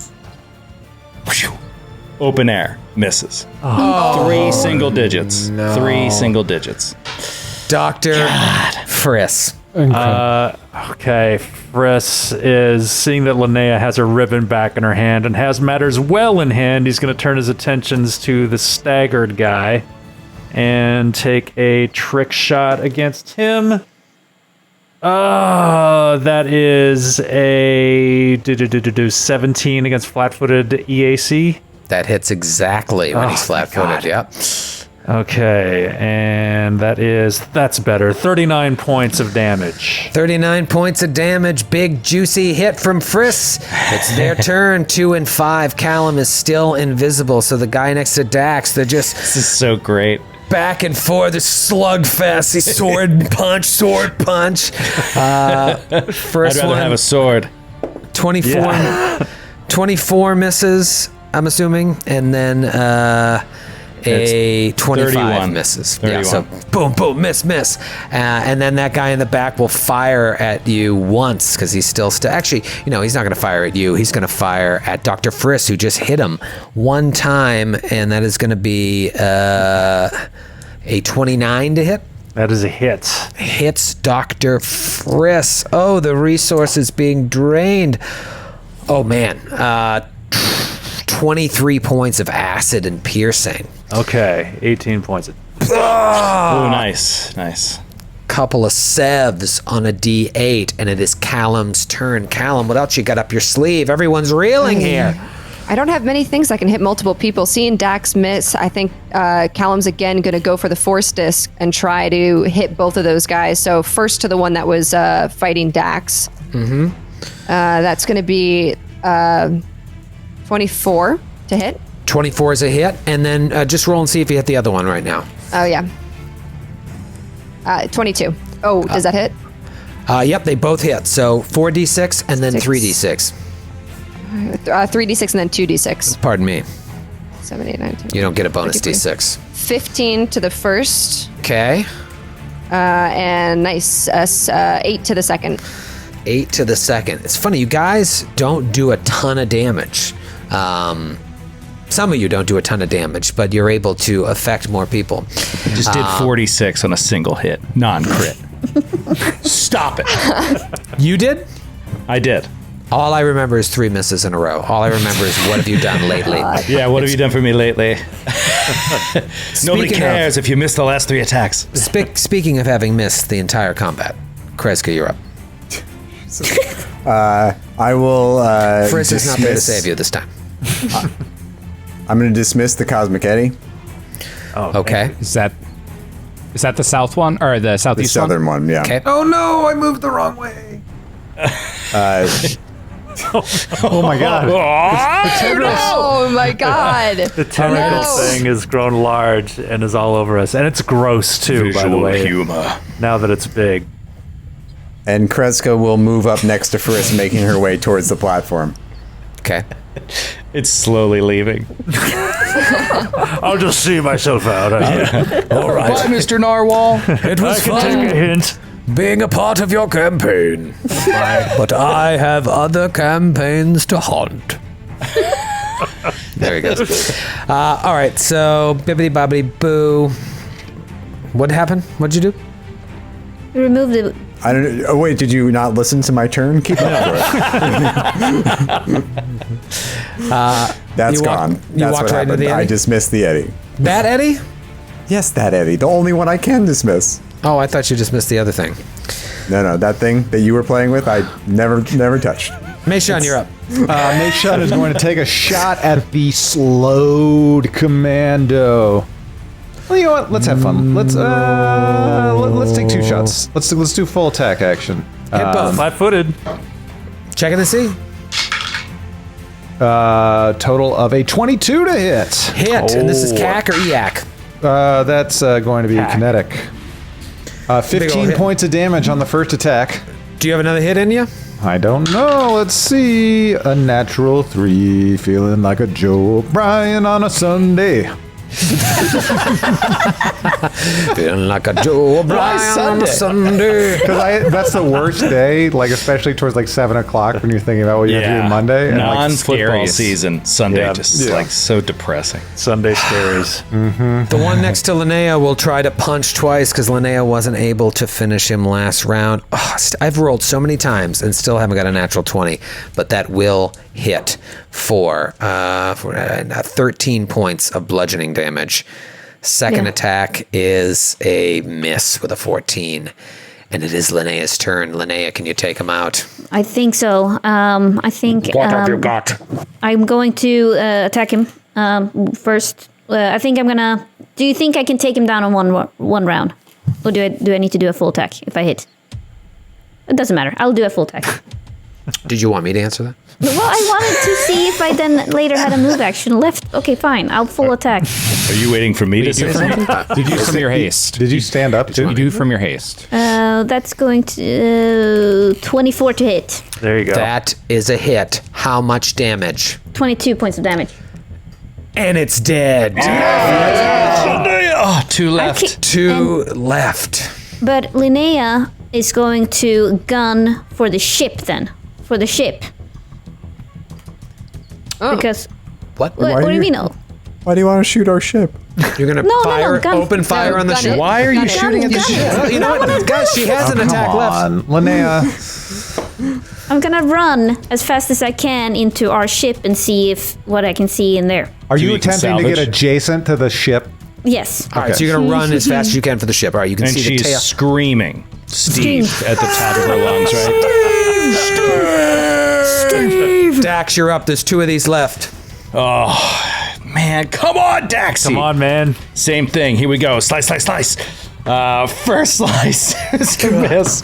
Second slice is a miss. Come on. Third slice is a miss. Oh, you Natural 3, natural Where- 7, natural 4. God, I have to pee so bad, Joe. I swear to God. I just went during the show. I was like, I can't do this anymore. Don't forget the lemon law is in effect if you'd like to change that spell. You have 2 episodes. No, I Or mean, the feet. rolls are just terrible. Terrible. Dr. Friss, you're up. Can you clean up this mess? Friss is, he's going to take another shot at the staggered dude with deadly aim. That is a hit and 29 points of damage. To the stagger guy? That Yep. kills him. Oh, One thank left. God. Just one remains. All right, and it is its turn. As a move action, he reaches down to his side and presses a button on his hip. Actually, you know what? Free action. Boop. Presses a button. Whispered something under his breath into his face shield. And then swings twice at Dax. Oh shit. First one, 19. Second one, 19. Misses on both attacks. I'm standing right there. I didn't hear what he said. I'm standing right there. He didn't speak out loud speak- like this. You speak Eoxian, Dex? You know what, David? I don't like your tone. He speaks an Eoxian common pigeon that you don't understand. Yeah, you don't understand, man. It's from the streets of Eox. It is Callum's turn. There is one Corpse Folk Marine left, and Linnea is running to Steve. Callum turns to his right and he puts his gun to the temple of the man and shoots him. You're going to miss. I might. Don't make fun of me. Don't make fun of me. That's going to be a 24 to hit. That is a hit. All right. Yeah. Go. That's All right. amazing. Nice. So funny. He doesn't actually put it to the temple. That's dark. Okay. He's Shooting not, him regardless. He's not there yet. That's Not a bright. max. Kills him in a lighthearted manner. Or almost max damage. 8, 9, 10, 11, 12, 13 points of damage. Nice. 13 points of damage. Pretty good. Pretty good. It's Kreska's turn. Kreska is going to double. I think it's going to take a double move, but she's going to get up on. So charging up the platform to try to help bring this guy down. Meishan, your turn. All right, Meishan on the southeastern edge of an eddy, whipping wind in between her and the final combatant, unable to kind of get some of the line of sight she wants for her spells, will fire twice again. Familiar tactic. Let's go. 22 to hit. 22 is a miss because of the positioning there with Callum and Dax. Yeah, I figured. Here comes another. Even worse.